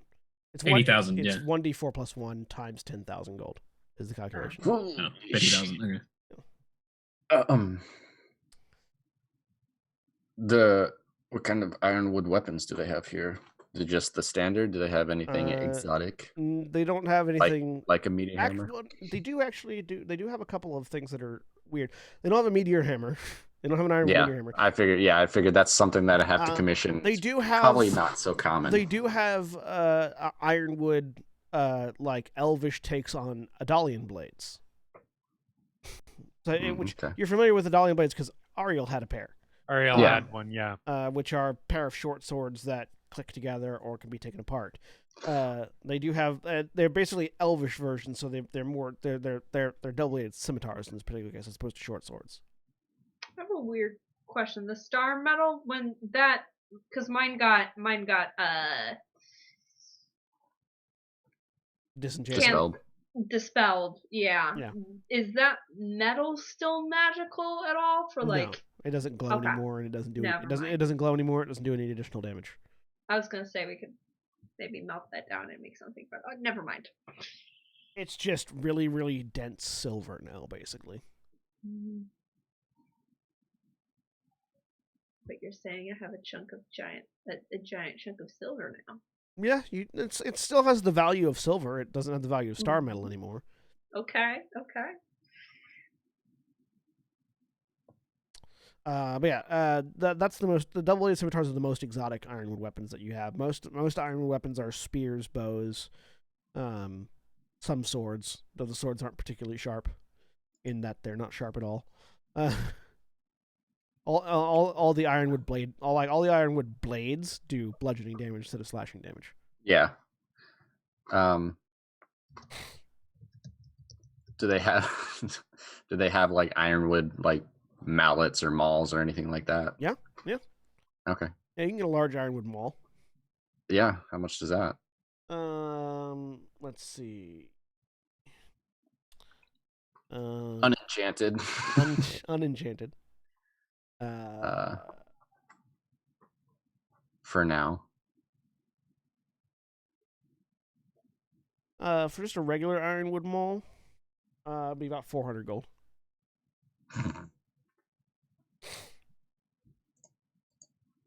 All right. How about, let's see. I could buy that for you, but it would basically be the last of my money. Y'all need to do some jobs that pay. Itram said that at the world has to stop being threatened first. I mean, that is a fair point. Hit the pause on the main storyline. We're gonna go do some side quests real quick and make some money. You can progress however you want to. Mm-hmm. It's sort of like the Shadowfront expanding its whole thing. The Shadowfront is expanding very slowly. Yeah, it's not like we have that assurance of like, hey, the main story quest is just gonna sit and wait for you while you do all the side quests. We have assurance that it will not. Yeah. Specifically. Yeah.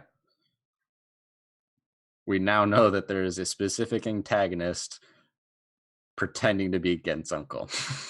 There is literally a 0% chance that the storyline waits for us. I'm certain Alfenbar won't be doing anything of consequence while you guys are busy making money. Mm-hmm. How much would an ironwood warhammer cost? Ironwood warhammer?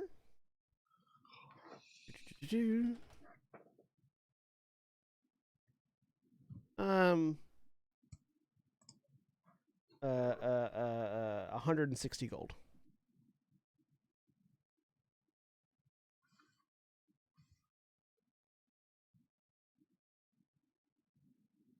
Hang on 1 second.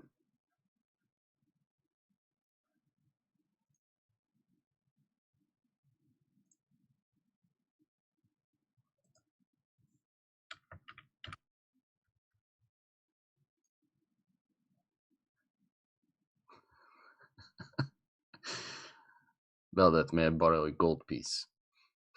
A gold piece. A gold piece. I have 159 total between gold, silver, and copper. All my shit has been spent on spells. And I give Ithram a gold piece. Thank you. Add it to the ledger. I buy an ironwood warhammer. The principal difference between a regular warhammer and an ironwood warhammer is that an ironwood warhammer is light. Okay. Which is impressive because you can dual wield with a warhammer. If you don't have dual wielder, yeah. Yeah. Cool. So I will, after I buy that, Yeah, and it's a very elven design, which is to say it's like the rather than the very sort of blocky warhammers that you have on like dwarven warhammers, it's like sort of it's almost like a claw hammer, but with a larger head and more of a spike on the other end. Yeah, cool. That looks cool.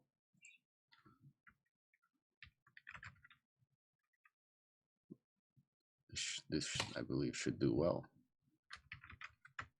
And yeah, it has elven runes etched into the sides of it and things. All right. So what do the runes say? It's a crafter's mark basically. Okay, gotcha. Is the room that I would be able to perhaps enchant this myself eventually down the road? Yeah. Cool. All you need is the magic weapon spell to enchant it. All right. And materials. I mean, yeah, yep. and certain materials. Ithram's like, okay, need to learn yep. another spell. Yep. Or any other spell that you would want to enchant it. Like magic weapon would be what you need to use to make it like a +1 or a +2 or a +3. But if there was some other effect you wanted to imbue it with, you could do that with a different spell. Depending on what the effect you want to imbue it with, or what quality you want to imbue it with. All right.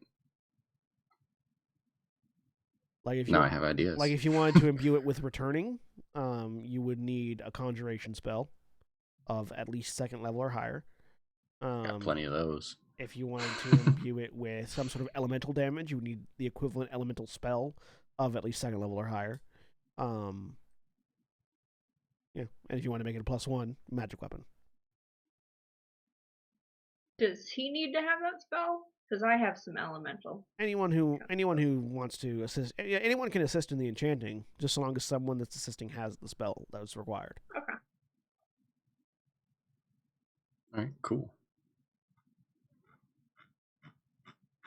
All right. But again, that will take time. So yeah, that'll take a few weeks, depending on what you're trying to do. So you finish up your shopping in Ilhanador. Head back.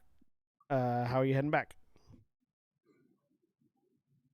Did we want to go straight back to Grifftop or to Tram? I've got this now, and he pops it into the infinite armory after a while. If we take the time to rest and recuperate now, we should be able. It's only about 8 hours to recover things, and we left basically in the morning, so we should be able to get back to Grifftop before sunrise tomorrow, get some rest, and head out in the morning. Yeah. So we should get supplies for the travel, though, before. That way, once we get to Desolation, there are no major cities, and the Legion may be able to spare some supplies, but a very large part of it is self-sufficiency. If we want, I can. Well, we didn't really think about supplies at all. If we want, I can prepare the spells I did for when we went into the across the Shadowfront for food and water. Give me a moment, and I will. This seems like the right place to find sort of naturalistic magic items in Ilhanador. Yeah. Yeah. I will be looking for some common magic items, specifically beads of sustenance. Can indeed find beads of sustenance. I think there's a water equivalent as well. Refreshment. Yeah, beads of refreshment. Beads of refreshment. Yeah, beads of nourishment. I would like to buy water balloons. Beads of nourishment and beads of refreshment. I would like to buy a decent amount of these. Let me quick. There's some jars full. So they sell them individually or in jars. They have like, bundle bonuses if you buy a jar of them. Individually, they are 25 gold apiece. Okay. What about a jar? Really quick, see how many you could put in a jar.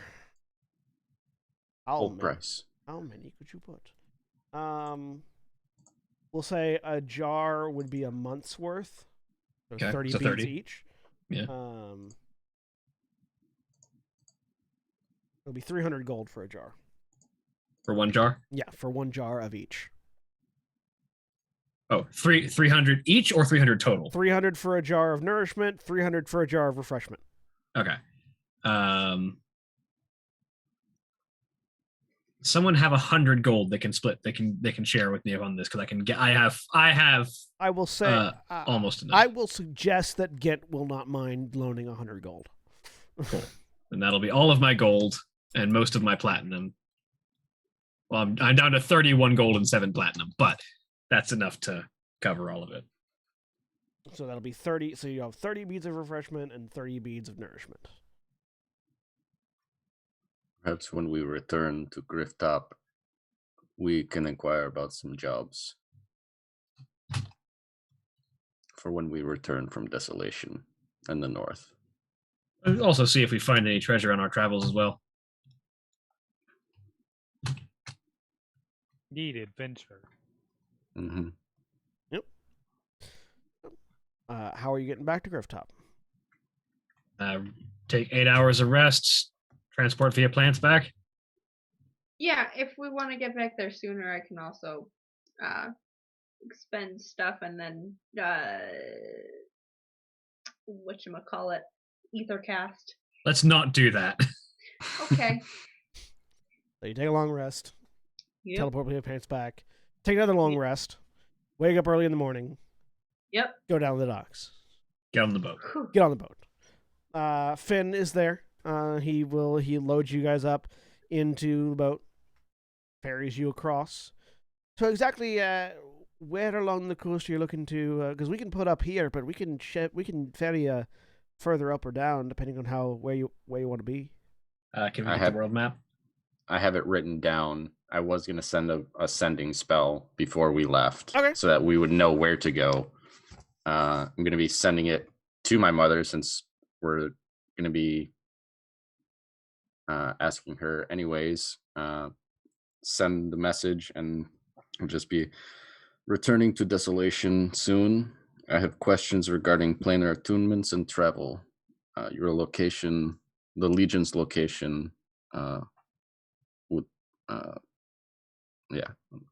wanting to know the Legion's location. You get back. Iron Rock, coast of the Adalian Sea.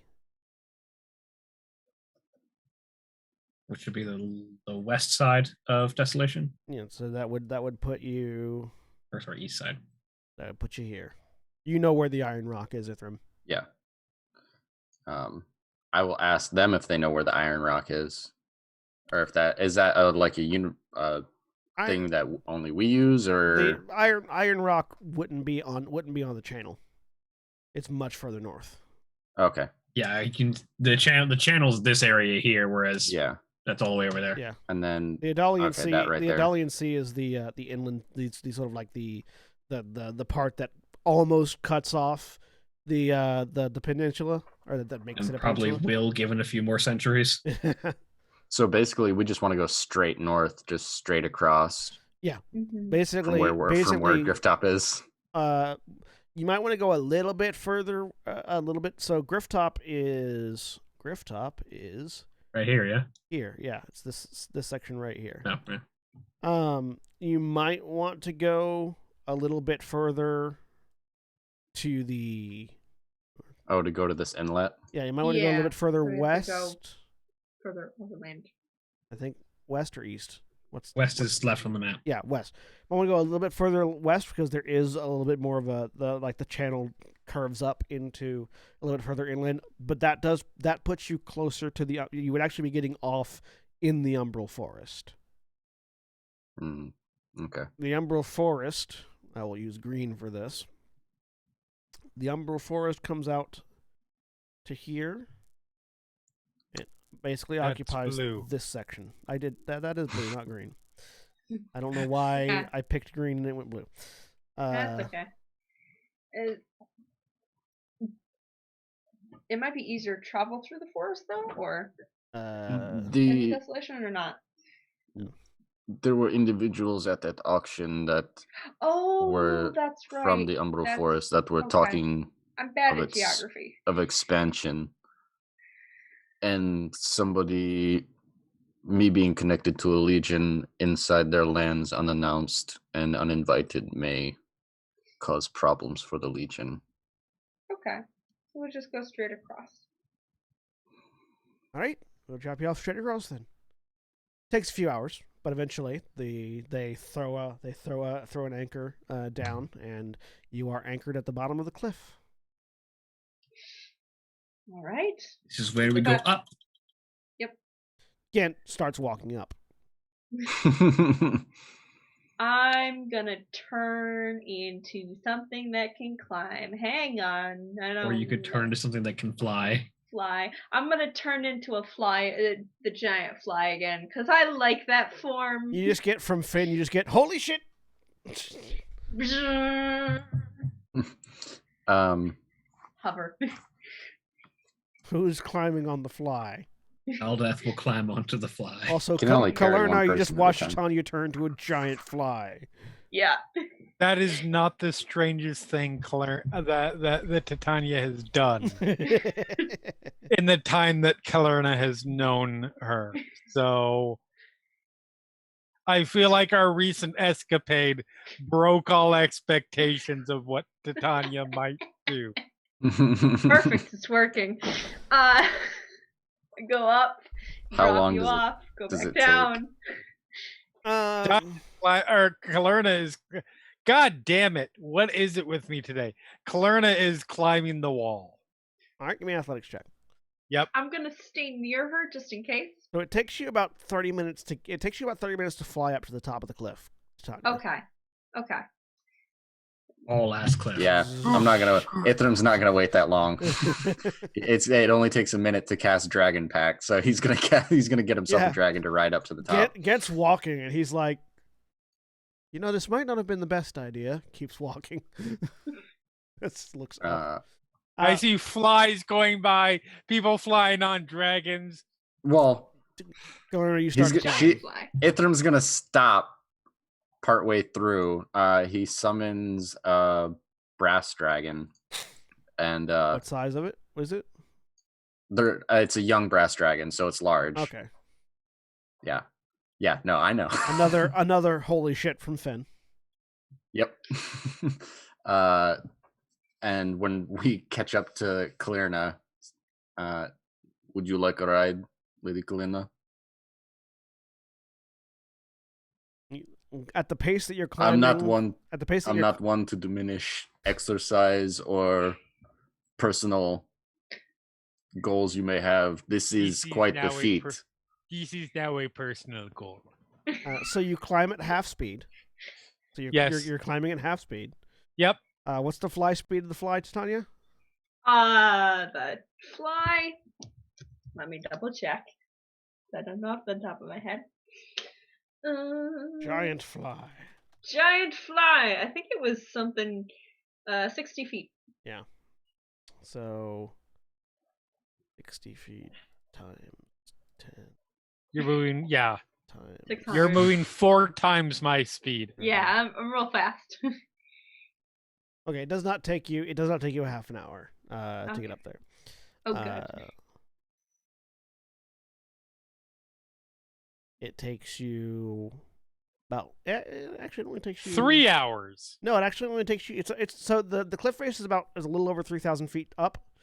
So it takes you about 5 minutes actually to fly up there. There we go. 5 minutes of straight flying. Yeah. This cliff is actually just a mountain. The Taram sits very high above sea level. I was gonna say, yeah. I mean, I was gonna say, congratulations, you're in the Mile High Club just by being on the continent. Yeah. The tallest mountain in the state in which I live is, I think, 10,000. Which I'm pretty sure is much taller than the tallest mountain in the state you guys live in. Yeah. That's because the tallest mountain in the state we live in isn't a mountain, it's a giant hill. Right. And the Tyrian side of the channel is much lower. Like the Desolation side of the channel is much higher up, and it slopes down into the Umbral Forest. Like over in the Umbral Forest, it's much shorter, but Desolation is kind of fucked. Fair. That's fair. So there's a giant fly just sort of hovering near you by this point. I am fine. Hop up and down. I am fine. Keep going. All right, so 15 Yeeting is the feet. most common form of execution. I'm gonna stay away 15 so I'm not feet like per round. impeding her process with my wing, wind. So you can climb 150 feet every minute. So here's going to be the fun part. There's going to be a point, I would say about probably 200 feet up. Nope, never mind. There's somebody there. She is pushing her way through by herself. So give me a Constitution saving throw. Oh, Yep. No. As you exhaust yourself trying to climb a fucking cliff. It's a really good thing that I literally just bought this spell. You do not take a point of exhaustion as you climb this cliff. Yep. It takes you An hour. 150 per minute. No, it actually takes you about 30 minutes. So what I had originally estimated. So yeah, it takes you about 30 minutes to get to the top of the cliff. But you do it without A little getting, under, but around there, yeah. without getting a level of exhaustion. Because an hour would be an hour, and in an hour, Kalerna could climb 9,000 feet. That is unrealistic. Well, that's assuming that you don't. That's assuming that you don't stop. Yeah, that is exceedingly unrealistic, even assuming you don't stop. Well, no, that's 15 feet every 6 seconds. Like, yeah, that's 15 feet every 6 seconds, assuming you don't stop, assuming perfect climbing conditions, assuming you don't fall to your death. Right. That's like base math. You could theoretically do that. But no, with a 24 Constitution save, you managed to get up there in a little over 30 minutes. And actually, that's 30 minutes is probably more accurate because actually, you said it was 3,000 feet. Yeah. At 15 feet per round, at 150 feet a minute, that would be 20 minutes if you were going perfect speed. Yeah, so that's why. So 30 minutes probably is closer with actual calculation. That's why I'm estimating closer to 30 minutes. Yeah. But yeah, you're tired. You're sweating. You worked up. It was a good exercise. Yep. But you don't have a point of exhaustion as you get to the top, and as you get to the top, you're sort of the last one to see this expanse of flat, broken ground ahead of you. Desolation is a wasteland. It's not a desert. There's no sand. There's not enough of it together in one location for there to be sand. As this expanse of broken, cracked ground with vast ravines and canyons splitting it various ways, as if the ground had been repeatedly marred by a sword of massive size. There are bits of rock jutting up in various locations. Numerous what look like impact craters, and off in the distance to the east you see what looks like the skeleton of a humanoid foot, but the foot is taller than the cliff you just climbed, jutting up into the sky. Wow. Do I know what that is? That's the giant's foot. Yeah. Giant. Okay. You guys spent it's the Titan's foot is what it's referred to as because it's bigger than a giant. You've spent at least one summer camped out in its heel. Yeah. You've never traveled the full breadth of the skeleton, but a surprising amount of the skeleton is intact. I would assume that it would take quite a while to wear any of it down if the foot is that large. But as for many of you, the first time you've ever seen Desolation, this sort of eerily breathtaking but also very disturbing sight. That's where we're going to take our break. So if you're watching on Twitch, please stay tuned for these commercial messages. And remember, when we take our break, that's your time to take your break. So get up, stretch your legs, use the bathroom, get a drink, get food, whatever you need. We'll be back in just a few minutes.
And we're back. Everybody, I hope you enjoyed your break. You relieved yourselves of various liquids and imbibed more liquids. Just hopefully not the same liquids. You don't have beads of refreshment. Beads for refreshment. Bear Grylls is watching the stream. Better drink my own piss. Drink my own piss. So, the broken expanse of desolation lays before you. Ithram, you know that you have two options for traversing desolation: quick or alive. Yes. So you can traverse desolation at your normal pace, and if you do, it'll take you about 4 days to get to Iron Rock. Okay. You will be taking Constitution saving throws against exhaustion every day, though, keeping that pace in the wasteland. Alternatively, you can travel at half pace and not have to make those checks, which means you'd get there in 8 days.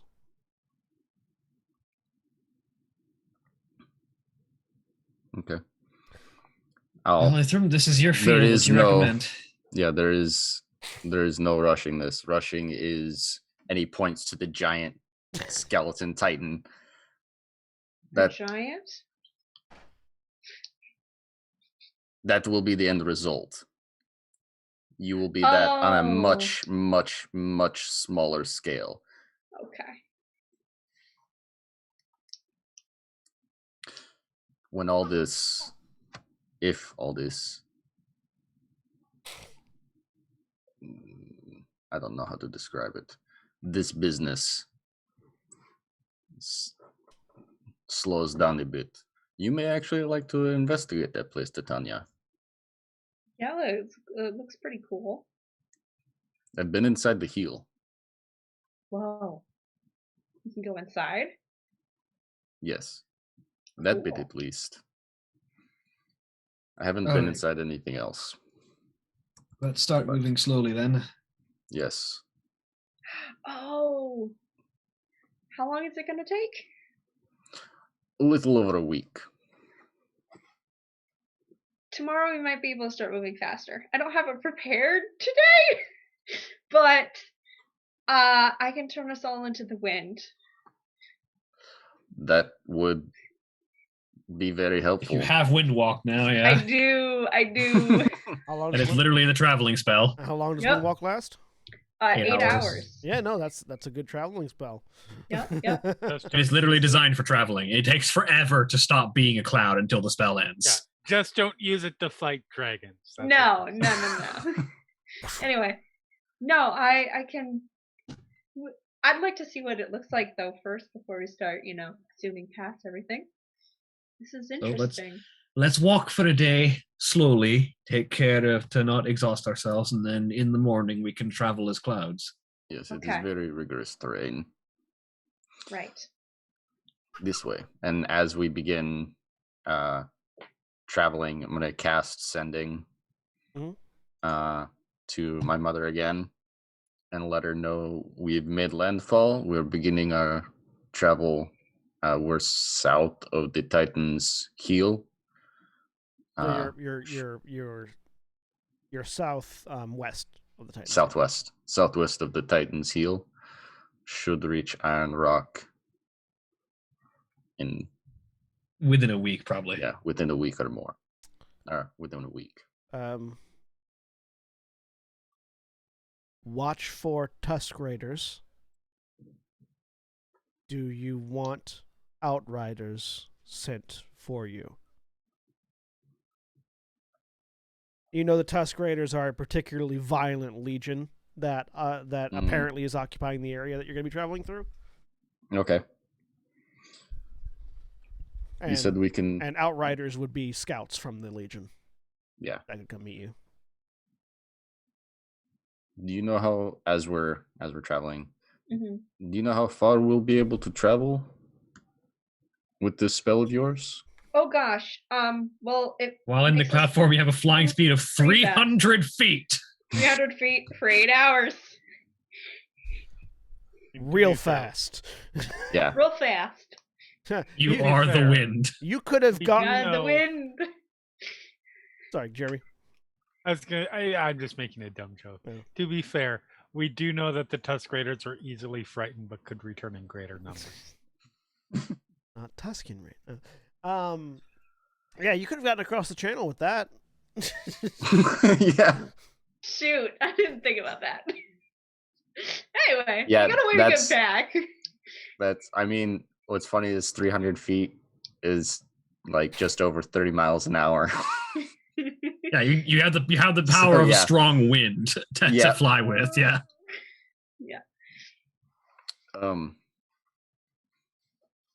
That would drastically reduce your travel time. Yeah. And we can't. I mean, we can still get hurt in that form, but it's a lot harder to. Resistance to all damage from non-magical weapons. Yeah. Well, if we travel high enough, we should have no trouble. No. Yeah. We can. Yeah, we can get pretty high up. But that's another thing. Clouds are not that common in Desolation. Oh yeah, you're gonna be noticed. Yeah. We would Although have to be whether or not they'll know significant- what to do about it is a different story. Someone sees a random cloud.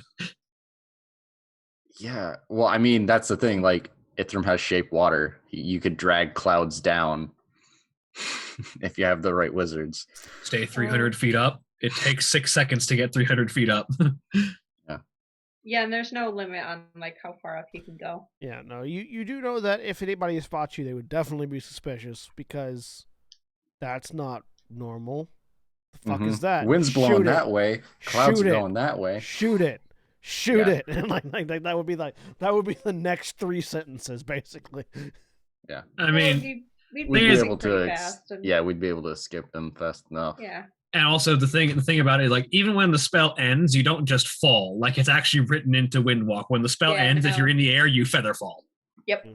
So even if I lose concentration on it or something. Just for 8 hours, just go straight up. Well, that's it's not a It's not even concentration. No, it's not. Never mind. We just go. It's a great spell. It's a good spell. Yeah. So, Well, then, someone make yeah. survival checks. Or check. Let's see.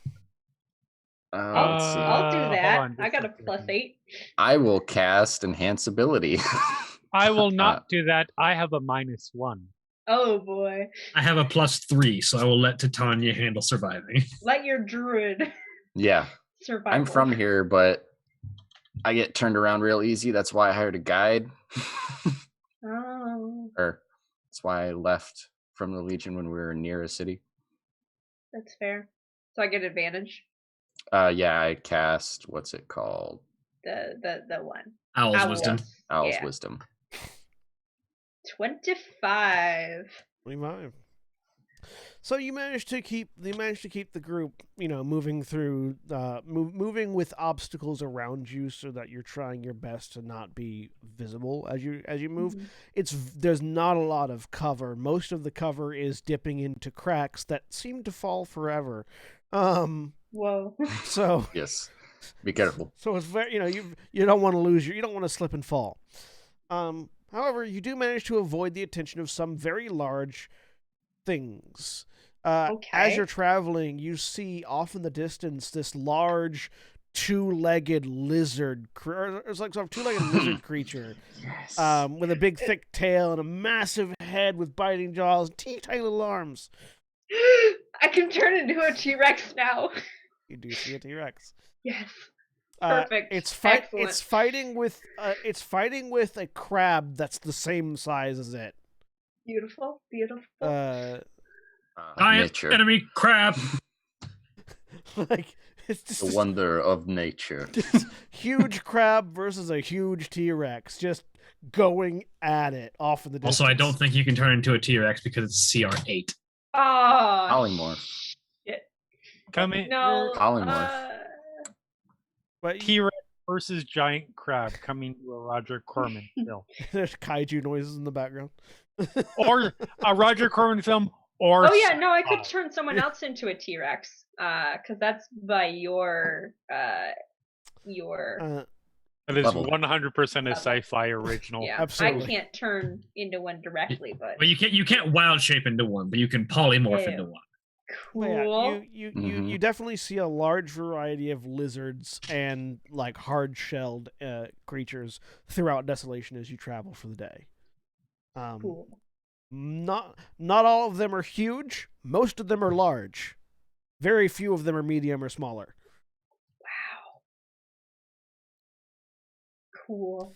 You sort of get the idea as you're traveling, as you're seeing these things, and keeping out of sight of most of them. You sort of get the idea that the way life survives here is by eating a lot when they can, and then not eating for a long time. So most things are pretty big, or very, very small. Hey, Valdeth. Hey, Valdeth. Hey. I think I could undead T-Rex. Anyway. Not a humanoid. I know. I need to figure out how to do this to others. I like how there's a monster block for giant crab, and then there's a monster block for huge giant crab. Yes, huge giant crab. Yeah, you know. Even Animate Dead specifies humanoid. It does. Damn it. We need, Titania, I heard this. This is something academic purposes. Yeah. What?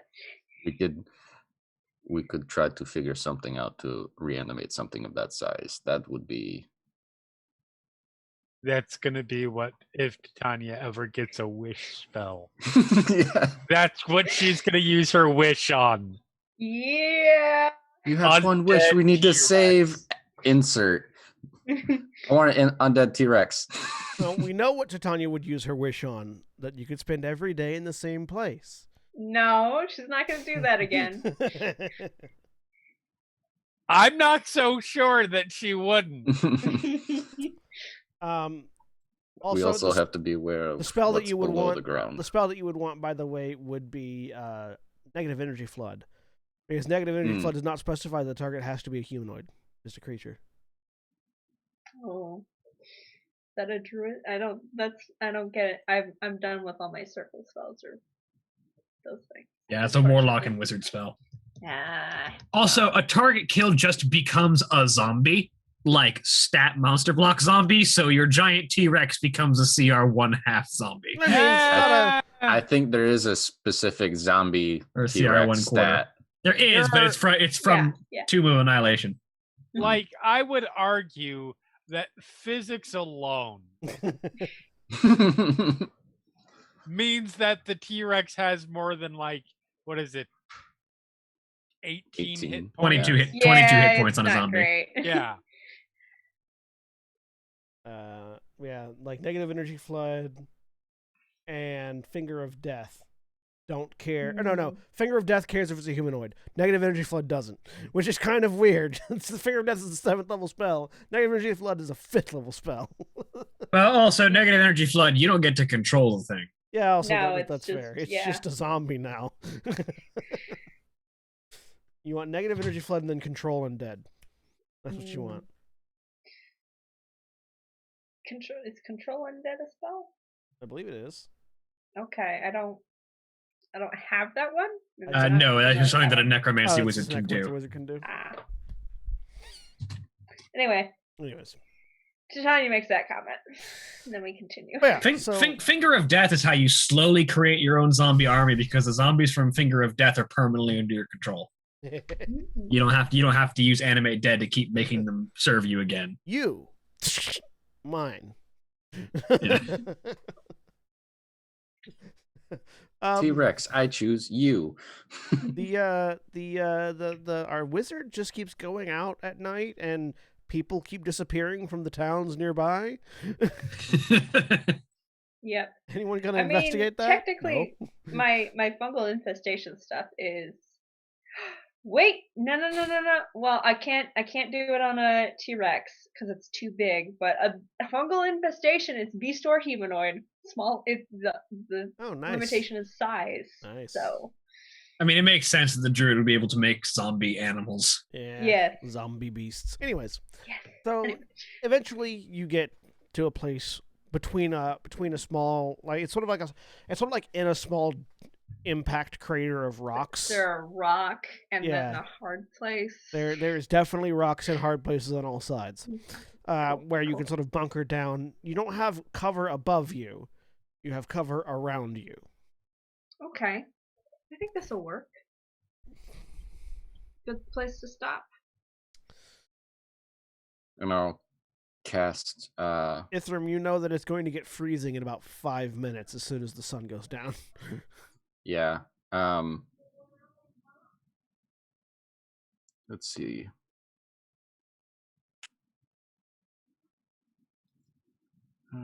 Yeah, no, it's not gonna help.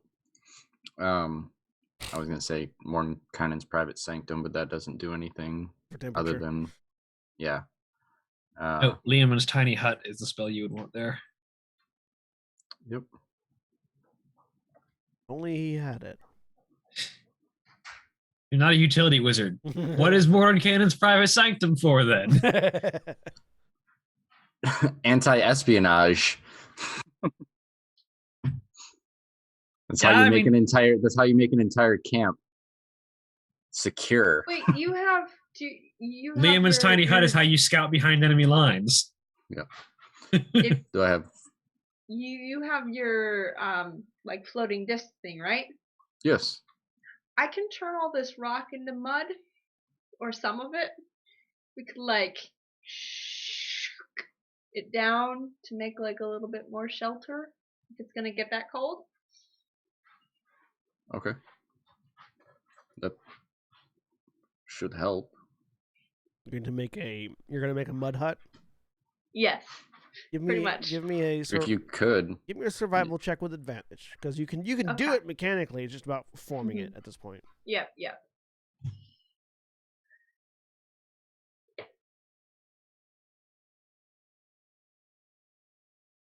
16. You make sort of a mud lean-to. I'm pretty proud of that. It's like a right triangle kind of mud. That's what I was going for. Yeah, no. There we go. Dust off my hands. It's dripping. I send it back to Stone. Now it's a slightly drippy looking stone slab of right triangle. Okay, I think that should work. We have do we have anyone have a tent or something like that? Yes, I have tent. Okay. I believe I do not. Oh. Is it a personal tent, Ithram? Let me double check. The kind that can only. I would normally. I believe so. Outside, and when I was but this is alone. Cold. I have noticed. I have a tinderbox if you want to actually start a fire, but that seems like it would draw things to us. If we dig down deep enough, we can make a fire in the ground. Yeah, at night's when the bad predators come out. Yeah. I say bad predators knowing that T-Rexes and giant crabs are out during the day. Daytime is fine. It's nighttime that's dangerous. I mean, yeah, because if you have to be right up on a fucking T-Rex before it notices you're there. Same with the giant crabs, weirdly. They do not have good vision. Mm-hmm. Very narrow forward cone. Not really even a forward cone. It's giant fucking noses in the way. Mm-hmm. It's the toddler that can't look over the dash. Yeah. Except it'll murder you if it does see you. Just like a toddler behind a dash. It's the reptilian representation of Kilroy.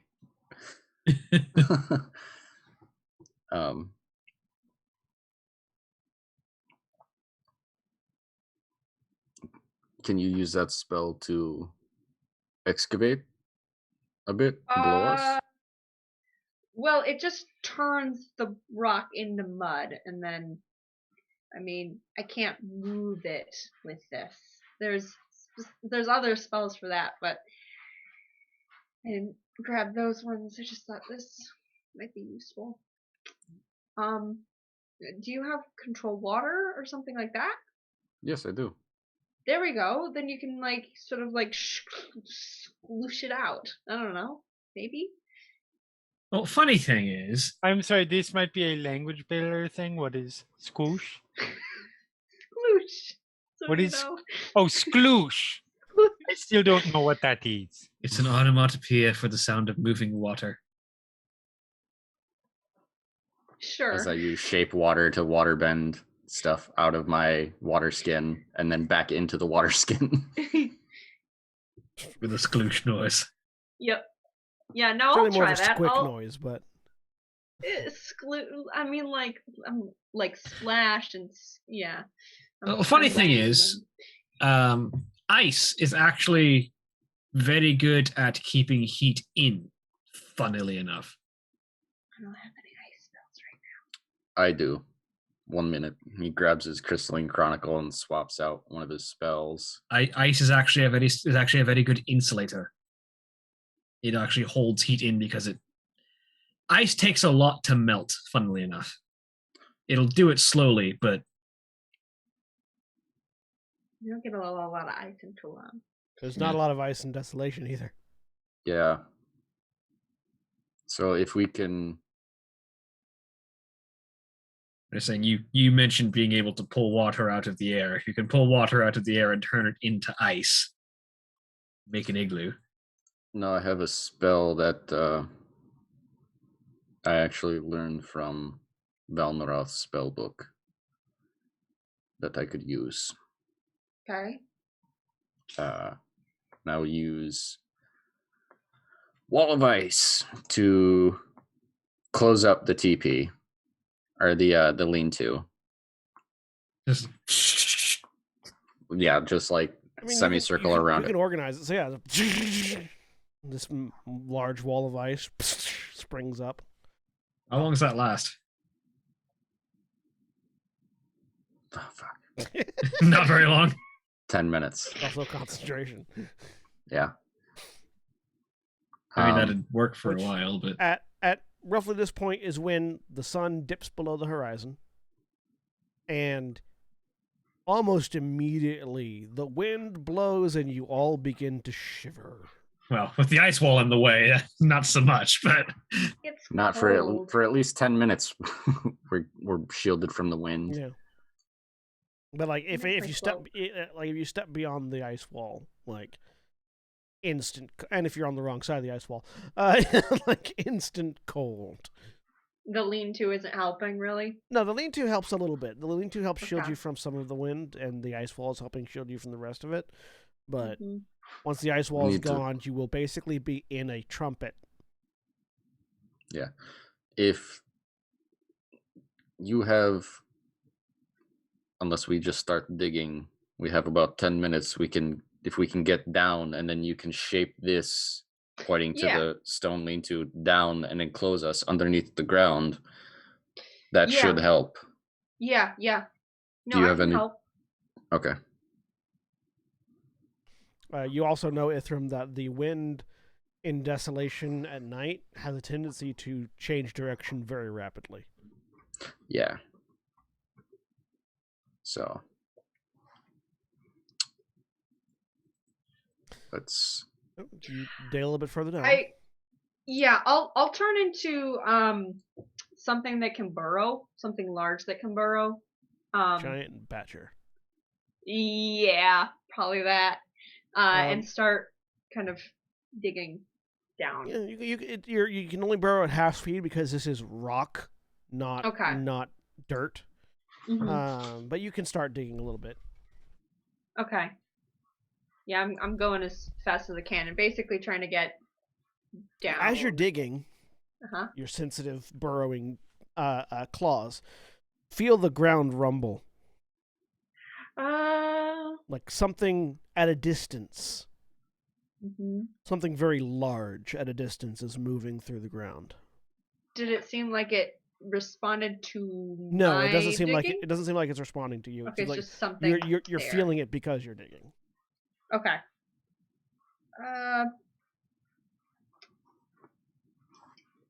How far down have I gotten by that point? Yeah, you could dig like a good 10 feet down, really, at that point. Okay. I think she'll come back up at that point and change back and inform the rest of the group that I felt vibrations, something like Large or small? Sandworm. Big, real big. Far away. I don't think it heard me, but what's that? Could be a couple things, Ithram. Yeah. If it was big but far away. It could be a bullet. Yep. Could be a worm. Mm-hmm. Could be a dragon. All right. Could be a number of things. Either a bullet, a dragon, or a worm. If it was large. Right. Cool. Which I believe I mentioned before that the Legion has a few bullets in the Legion, but yeah, they are. We don't need to only pay attention to what's above ground, below ground as well. Well, here. Your land is terrifying. It's home now. I understand. That's fair. It's about 10 feet down now. Is that going to be good? That should be enough if we get this over us. Okay. It could also be something else, but those are just the three that popped to mind. Those are the three most pressing, dangerous ones. Got it. We should all shelter. Your wall's going to melt soon. Yes. Good. Okay. Everyone get in, and then I'll do transmute again and repeat. So we get pretty much as much shelter as we can here underground. So you get a pretty decent shelter. There's still a little bit of air so that you can breathe. But you're with the combination of your spells and Ithram's knowledge, you manage to pretty much create sort of like a stone bunker that you can hunker down in. Yeah. After about 30 minutes, as you guys are settling in, you hear what is unmistakably a dragon's roar off in the distance, and the sound of beating wings. So, what kind of metallic or chromatic frequent this area more? Chromatic. Okay. Blue dragon specifically.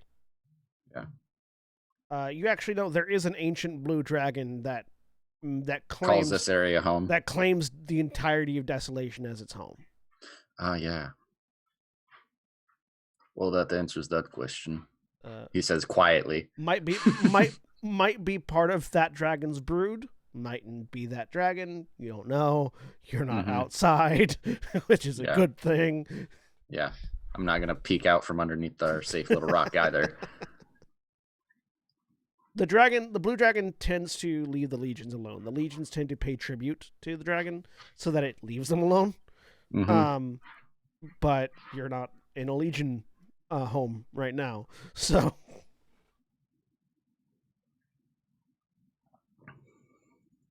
Do I know the name? Well, I guess I would know the name of the dragon. Yes, you would indeed know the name of the dragon. Give me a second.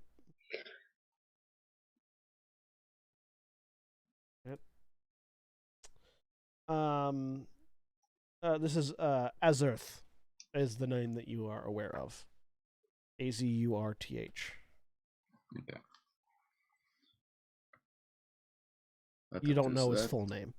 Yeah. It's either Azurth or one of his brood. So, and it's good because I don't believe we have much to pay tribute with. So, yeah, blue dragons do burrow. So, yeah. So do brass, which is why I chose it. It's like if I have to dig a little hole for clearing it to rest, halfway up this 3,000 foot cliff.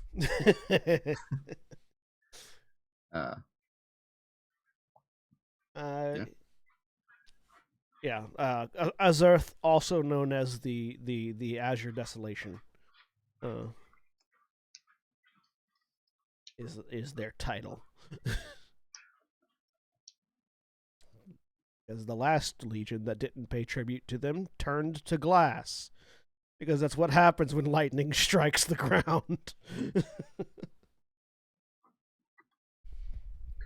I'll have the wind for tomorrow, so we can maybe avoid that. Okay. So, how are you setting up watches? How wide, like, of an area around is this? 10 feet, That right? 10. Well, you got like 10 a by 10? yeah, you got like a 10 by 10 like Yeah. bunker that you've built out. Okay, cool. He's gonna pull out some silver wire for a different spell and ritually cast alarm around the entirety of it. That way, if anything breaks the barrier from the sides, will wake us up, or at least him if he's not on watch. Graboid just comes up underneath you. We still do watches though? Yes, definitely. Yes. Because if anywhere on Gran Terra there are graboids, it's here. I'll take a watch. Doesn't matter which one. I will absolutely take a walk. Okay, I'll take one as well. Take the first one. I'm awake. I'm really awake right now. Really awake. Take second watch then. There are many. I would keep your eye out. There are many interesting creatures here. You may. No, see... the T-Rex, the do a mime. It was really cool. Yes, it is also very deceptively fast. Okay. So we'll say Titania on first, Kalerna and Ithram on second, and Valdeth on third? Sure. Yep. Sounds good. All right. You begin your watches. Titania, give me a perception check. Okay.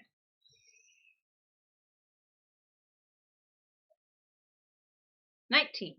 Without a cloud in the sky, you hear the distant sound of lightning strikes. Oh, okay. So that dragon found something. Haven't crabbed at night. Probably. Or Struck its weak point for massive damage. or both. Yeah, you hear the sound of lightning strikes. Nothing else but the wind. With the ice wall down, the wind definitely makes a very high-pitched whistling sound as it comes across your makeshift lean-to. And a little bit of it gets in, and yeah, it's cold. Like you actively feel the temperature dropping as the wind blows. Yeah, I wrap the cloak more around myself because I'm not used to this. And I look up at the stars. And I don't think you guys lit a fire or would want to light a fire in this enclosed space. No, yeah. So we could, but it'd have to be dug down deeper and then kind of put near the edges. Do fey creatures give off heat? Like summon fey creatures? I could summon a pile of puppies. For real. They give off a lot of heat. Yeah. Regular ones. Yeah. I'll do that. You engulf yourself in a pile of dog. Yeah, I'm cold. I'll splurge. Share the body heat. Yep. 9th level spell, summon puppies. Yeah. Summon the puppy pile. Yes. And yeah, I'll just look up at the stars, and probably she sends up another little prayer because this is a bunch. Hi, God Emperor. You're not really near, but help me keep them safe. Another lightning strike in response to your prayer.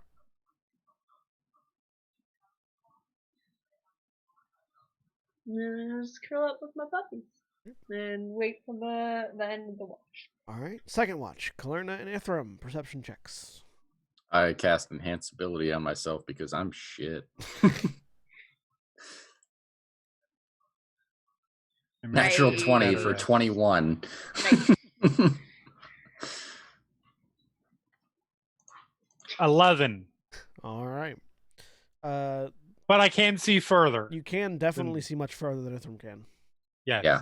I notice things. I don't notice things much further away. It's fairly quiet. Both of you occasionally hear the rumble of something burrowing past, which definitely causes you to tense. But it doesn't seem like it seems like it's moving far too fast to suddenly change angles towards you. And other than So that, long as nobody starts drumming, I think we'll be good. Again starts kicking his foot to sleep. Like a dog. Lorna hears that and then quietly puts her drum away. She was about to drop into a kick-ass solo. Real Keith Moon shit. But other than that, nothing but the howling of the wind. And again, now at this point of the night, you can see your breath. Yeah. While we're on watch, he will. That really doesn't. I mean, I have fire spells, but nothing that. I also have torches, so I can just stick one of those, and that will give us some heat if we stick it in the middle of the ground, just ambient. A little bit of warmth, enough so that the people sleeping won't freeze to death. Yeah, and it's not going to be super bright or noticeable, so I will do that when I start seeing our breath. That should help a little bit. All right, and then your shift ends. Valdeth, by the time you wake up, by the end of the second shift, there are icicles hanging off of the entrance to this lean-to, like just the ambient moisture, whatever small bit of moisture there is in the air, is frozen.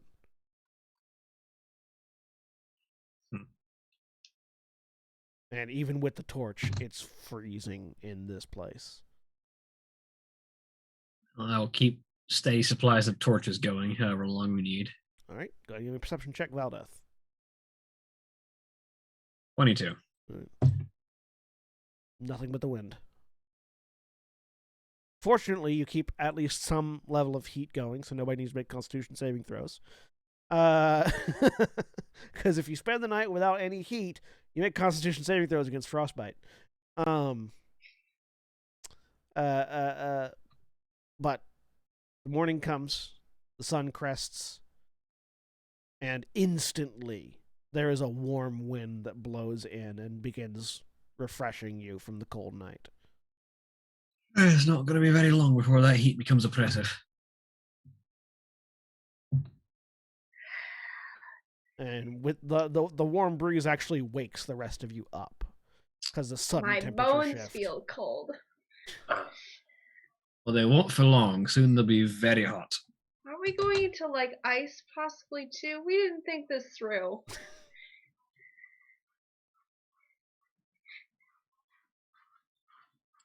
We need to find something that's furry and kill it. Sure, there will be plenty of furry things in the north. Okay, good. Find a Yeti, kill it. Yeah. Skin it, wear it. Listen, Titania, you do What do what you mean gotta I'm do. psychotic? Yep. Titania's like, fuck it. I don't give a shit anymore. To be fair, being made of wind will help a lot with, passing through hot and cold areas. Titania's like, give me a cloak made of dogs. Now. I am Cruella. Coming to a theater near you. Shall we make our way out then? Yeah. Take a quick peek to make sure there's nothing large or rumbling around before we leave and break out of this shelter. Nothing large, no. You right. Crawl out of you exit through the small crawl space that you left open. Yep. And windwalk.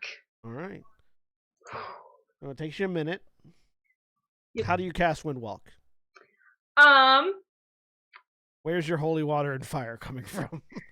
I mean, it doesn't have a material like gold cost specified, so I know. technically can be used with a focus. She doesn't use components actually. She has a arcane symbol. So she's a focus. Druid focus, yeah. So she's gonna take a stick out of the crown kind of thing she wears. She's gonna be like, okay, this one's complicated, so stand still. Don't move out of this, because if you don't, you might disapparate something, or I don't quite know. Sorry, I haven't done this before, and I start actually tracing something that looks fairly interesting. She tends to do spells just off the cuff because that's Tanya. She doesn't study. Why would I do that? Why would I read books? But this one's a little bit more complicated. She's doing just a circle and then sort of wind symbols around the outside edge. That's how you cast the spell. All right. And yeah, and then she's gonna say, okay, and then everyone has to take a deep breath in. You hold it, and then you breathe out, and that's where we dissipate. On the exhale, you exhale your corporeal form as well. Yes. Some of you. Having just watched Doctor Sleep, I have a very solid visual for what this would look like. Yep. Good old Steam. Yep. The thing is, my image is now based on what John just said, which means that we essentially vomit out anything that's physical. I said and there's exhale. just this massive gore and bone and meat on the ground. Oh boy. Which I really, really like. No, you exhale, and as the exhale happens, you into cloud. That would be if a necromancer cast the spell. All right, this is going to pinch slightly. Pinch slightly. You might feel a slight sting. I feel like necromancers use doctor euphemisms when they cast their spells. But nobody believes them. Yeah, nobody believes them. But it's all true. It looks bad, but it doesn't feel bad. Anyways, so yeah, you begin flying north, and at 300 feet around... Yeah. 600 feet if you dash, and you're clouds, so you're not going to get exhausted, so you can dash the whole way. Or we're not going to lose track of each other. There's the only clouds in the sky, so... Yeah. Yeah. So you fly at 60 miles an hour north. Oh, God. So high up. My question is, has indicated there may be danger. Is it super uncomfortable in terms of temperature? Because air will heat up a lot quicker than a body will. You feel the heat, but it doesn't hurt because you don't have pain receptors. You keep about 600 feet off the ground. I will note that you only feather fall for a minute. Yeah, which is why you stay about 600 feet off the ground, no more than that. Also, Ithram has Featherfall prepared in the off chance something interacts oddly in Desolation. Now I have to figure out how far you go in calculator. Come back to me. How far can you go in 8 hours? So 600 feet a second. No, time by every 6 seconds. That's every 6 seconds. So sorry, you can go 6,000 feet in a minute. Which is 360,000 feet per hour. So yeah, it's about 60 miles an hour. 80. That is 68 miles an hour. 68.181818181818. So times. I love this stuff. Round it down to 68 miles an hour. We hit the highway. 544 miles. And then get stopped for speeding. Yeah. Blue Dragon pulls us over. You know how fast I got you guys going? Not fast enough, bye. You get there by the end of the spell. Oh! Yeah. Yeah, I think like a full 8 hours at 60 miles an hour. Oh yeah, We can... You see the coast approaching by the end of the 8 hours, and you can see this large, like walled in encampment that's sort of set up on the coast, where it's a semicircle connecting from water to water around it, of like planted like wooden pillars with some various colored drapes sort of hanging out at various places. Cody, what are the colors of the tents that they see? I have this written right. The hilarious thing is that that's actually not an unreasonable speed for wind to go at. That's just like hurricane speed winds. Yeah. But it's not like a constant session of it. It's just all of us individually as an individual hurricane gust. So it's like dark navy blues and maroonish brick reds are the main color scheme. And there is one tent in particular that stands out amongst the group, mostly because that color scheme is accented with various golden streamers. Like some bright yellow colored streamers, which indicates the warlord's tent, basically. Ithram will start to descend so that he lands outside of the camp near the entrance before, because you don't just fly into the goddamn camp. Not even hurricane speed. It's just gale force winds. And I'll follow. Yeah. And once everyone's kind of there, revert, so that we are. So yeah, it takes a minute to come back down. Yep. So there's just some fog. Yeah, there's some fog. That's some gathering fog outside the camp. Yeah. You could say there are a few like sentries that are like looking at it from the walls and the gates. So for those of you that, because you can all see them, there's a pair of very tall, very well built, like red hobgoblins, sort of with that same blue and red design armor worn, and as you solidify outside the camp, they call out, "Who approaches the Duskreach Legion?" And that's where we're going to end for this week. Say goodbye, everybody. Bye. Goodbye.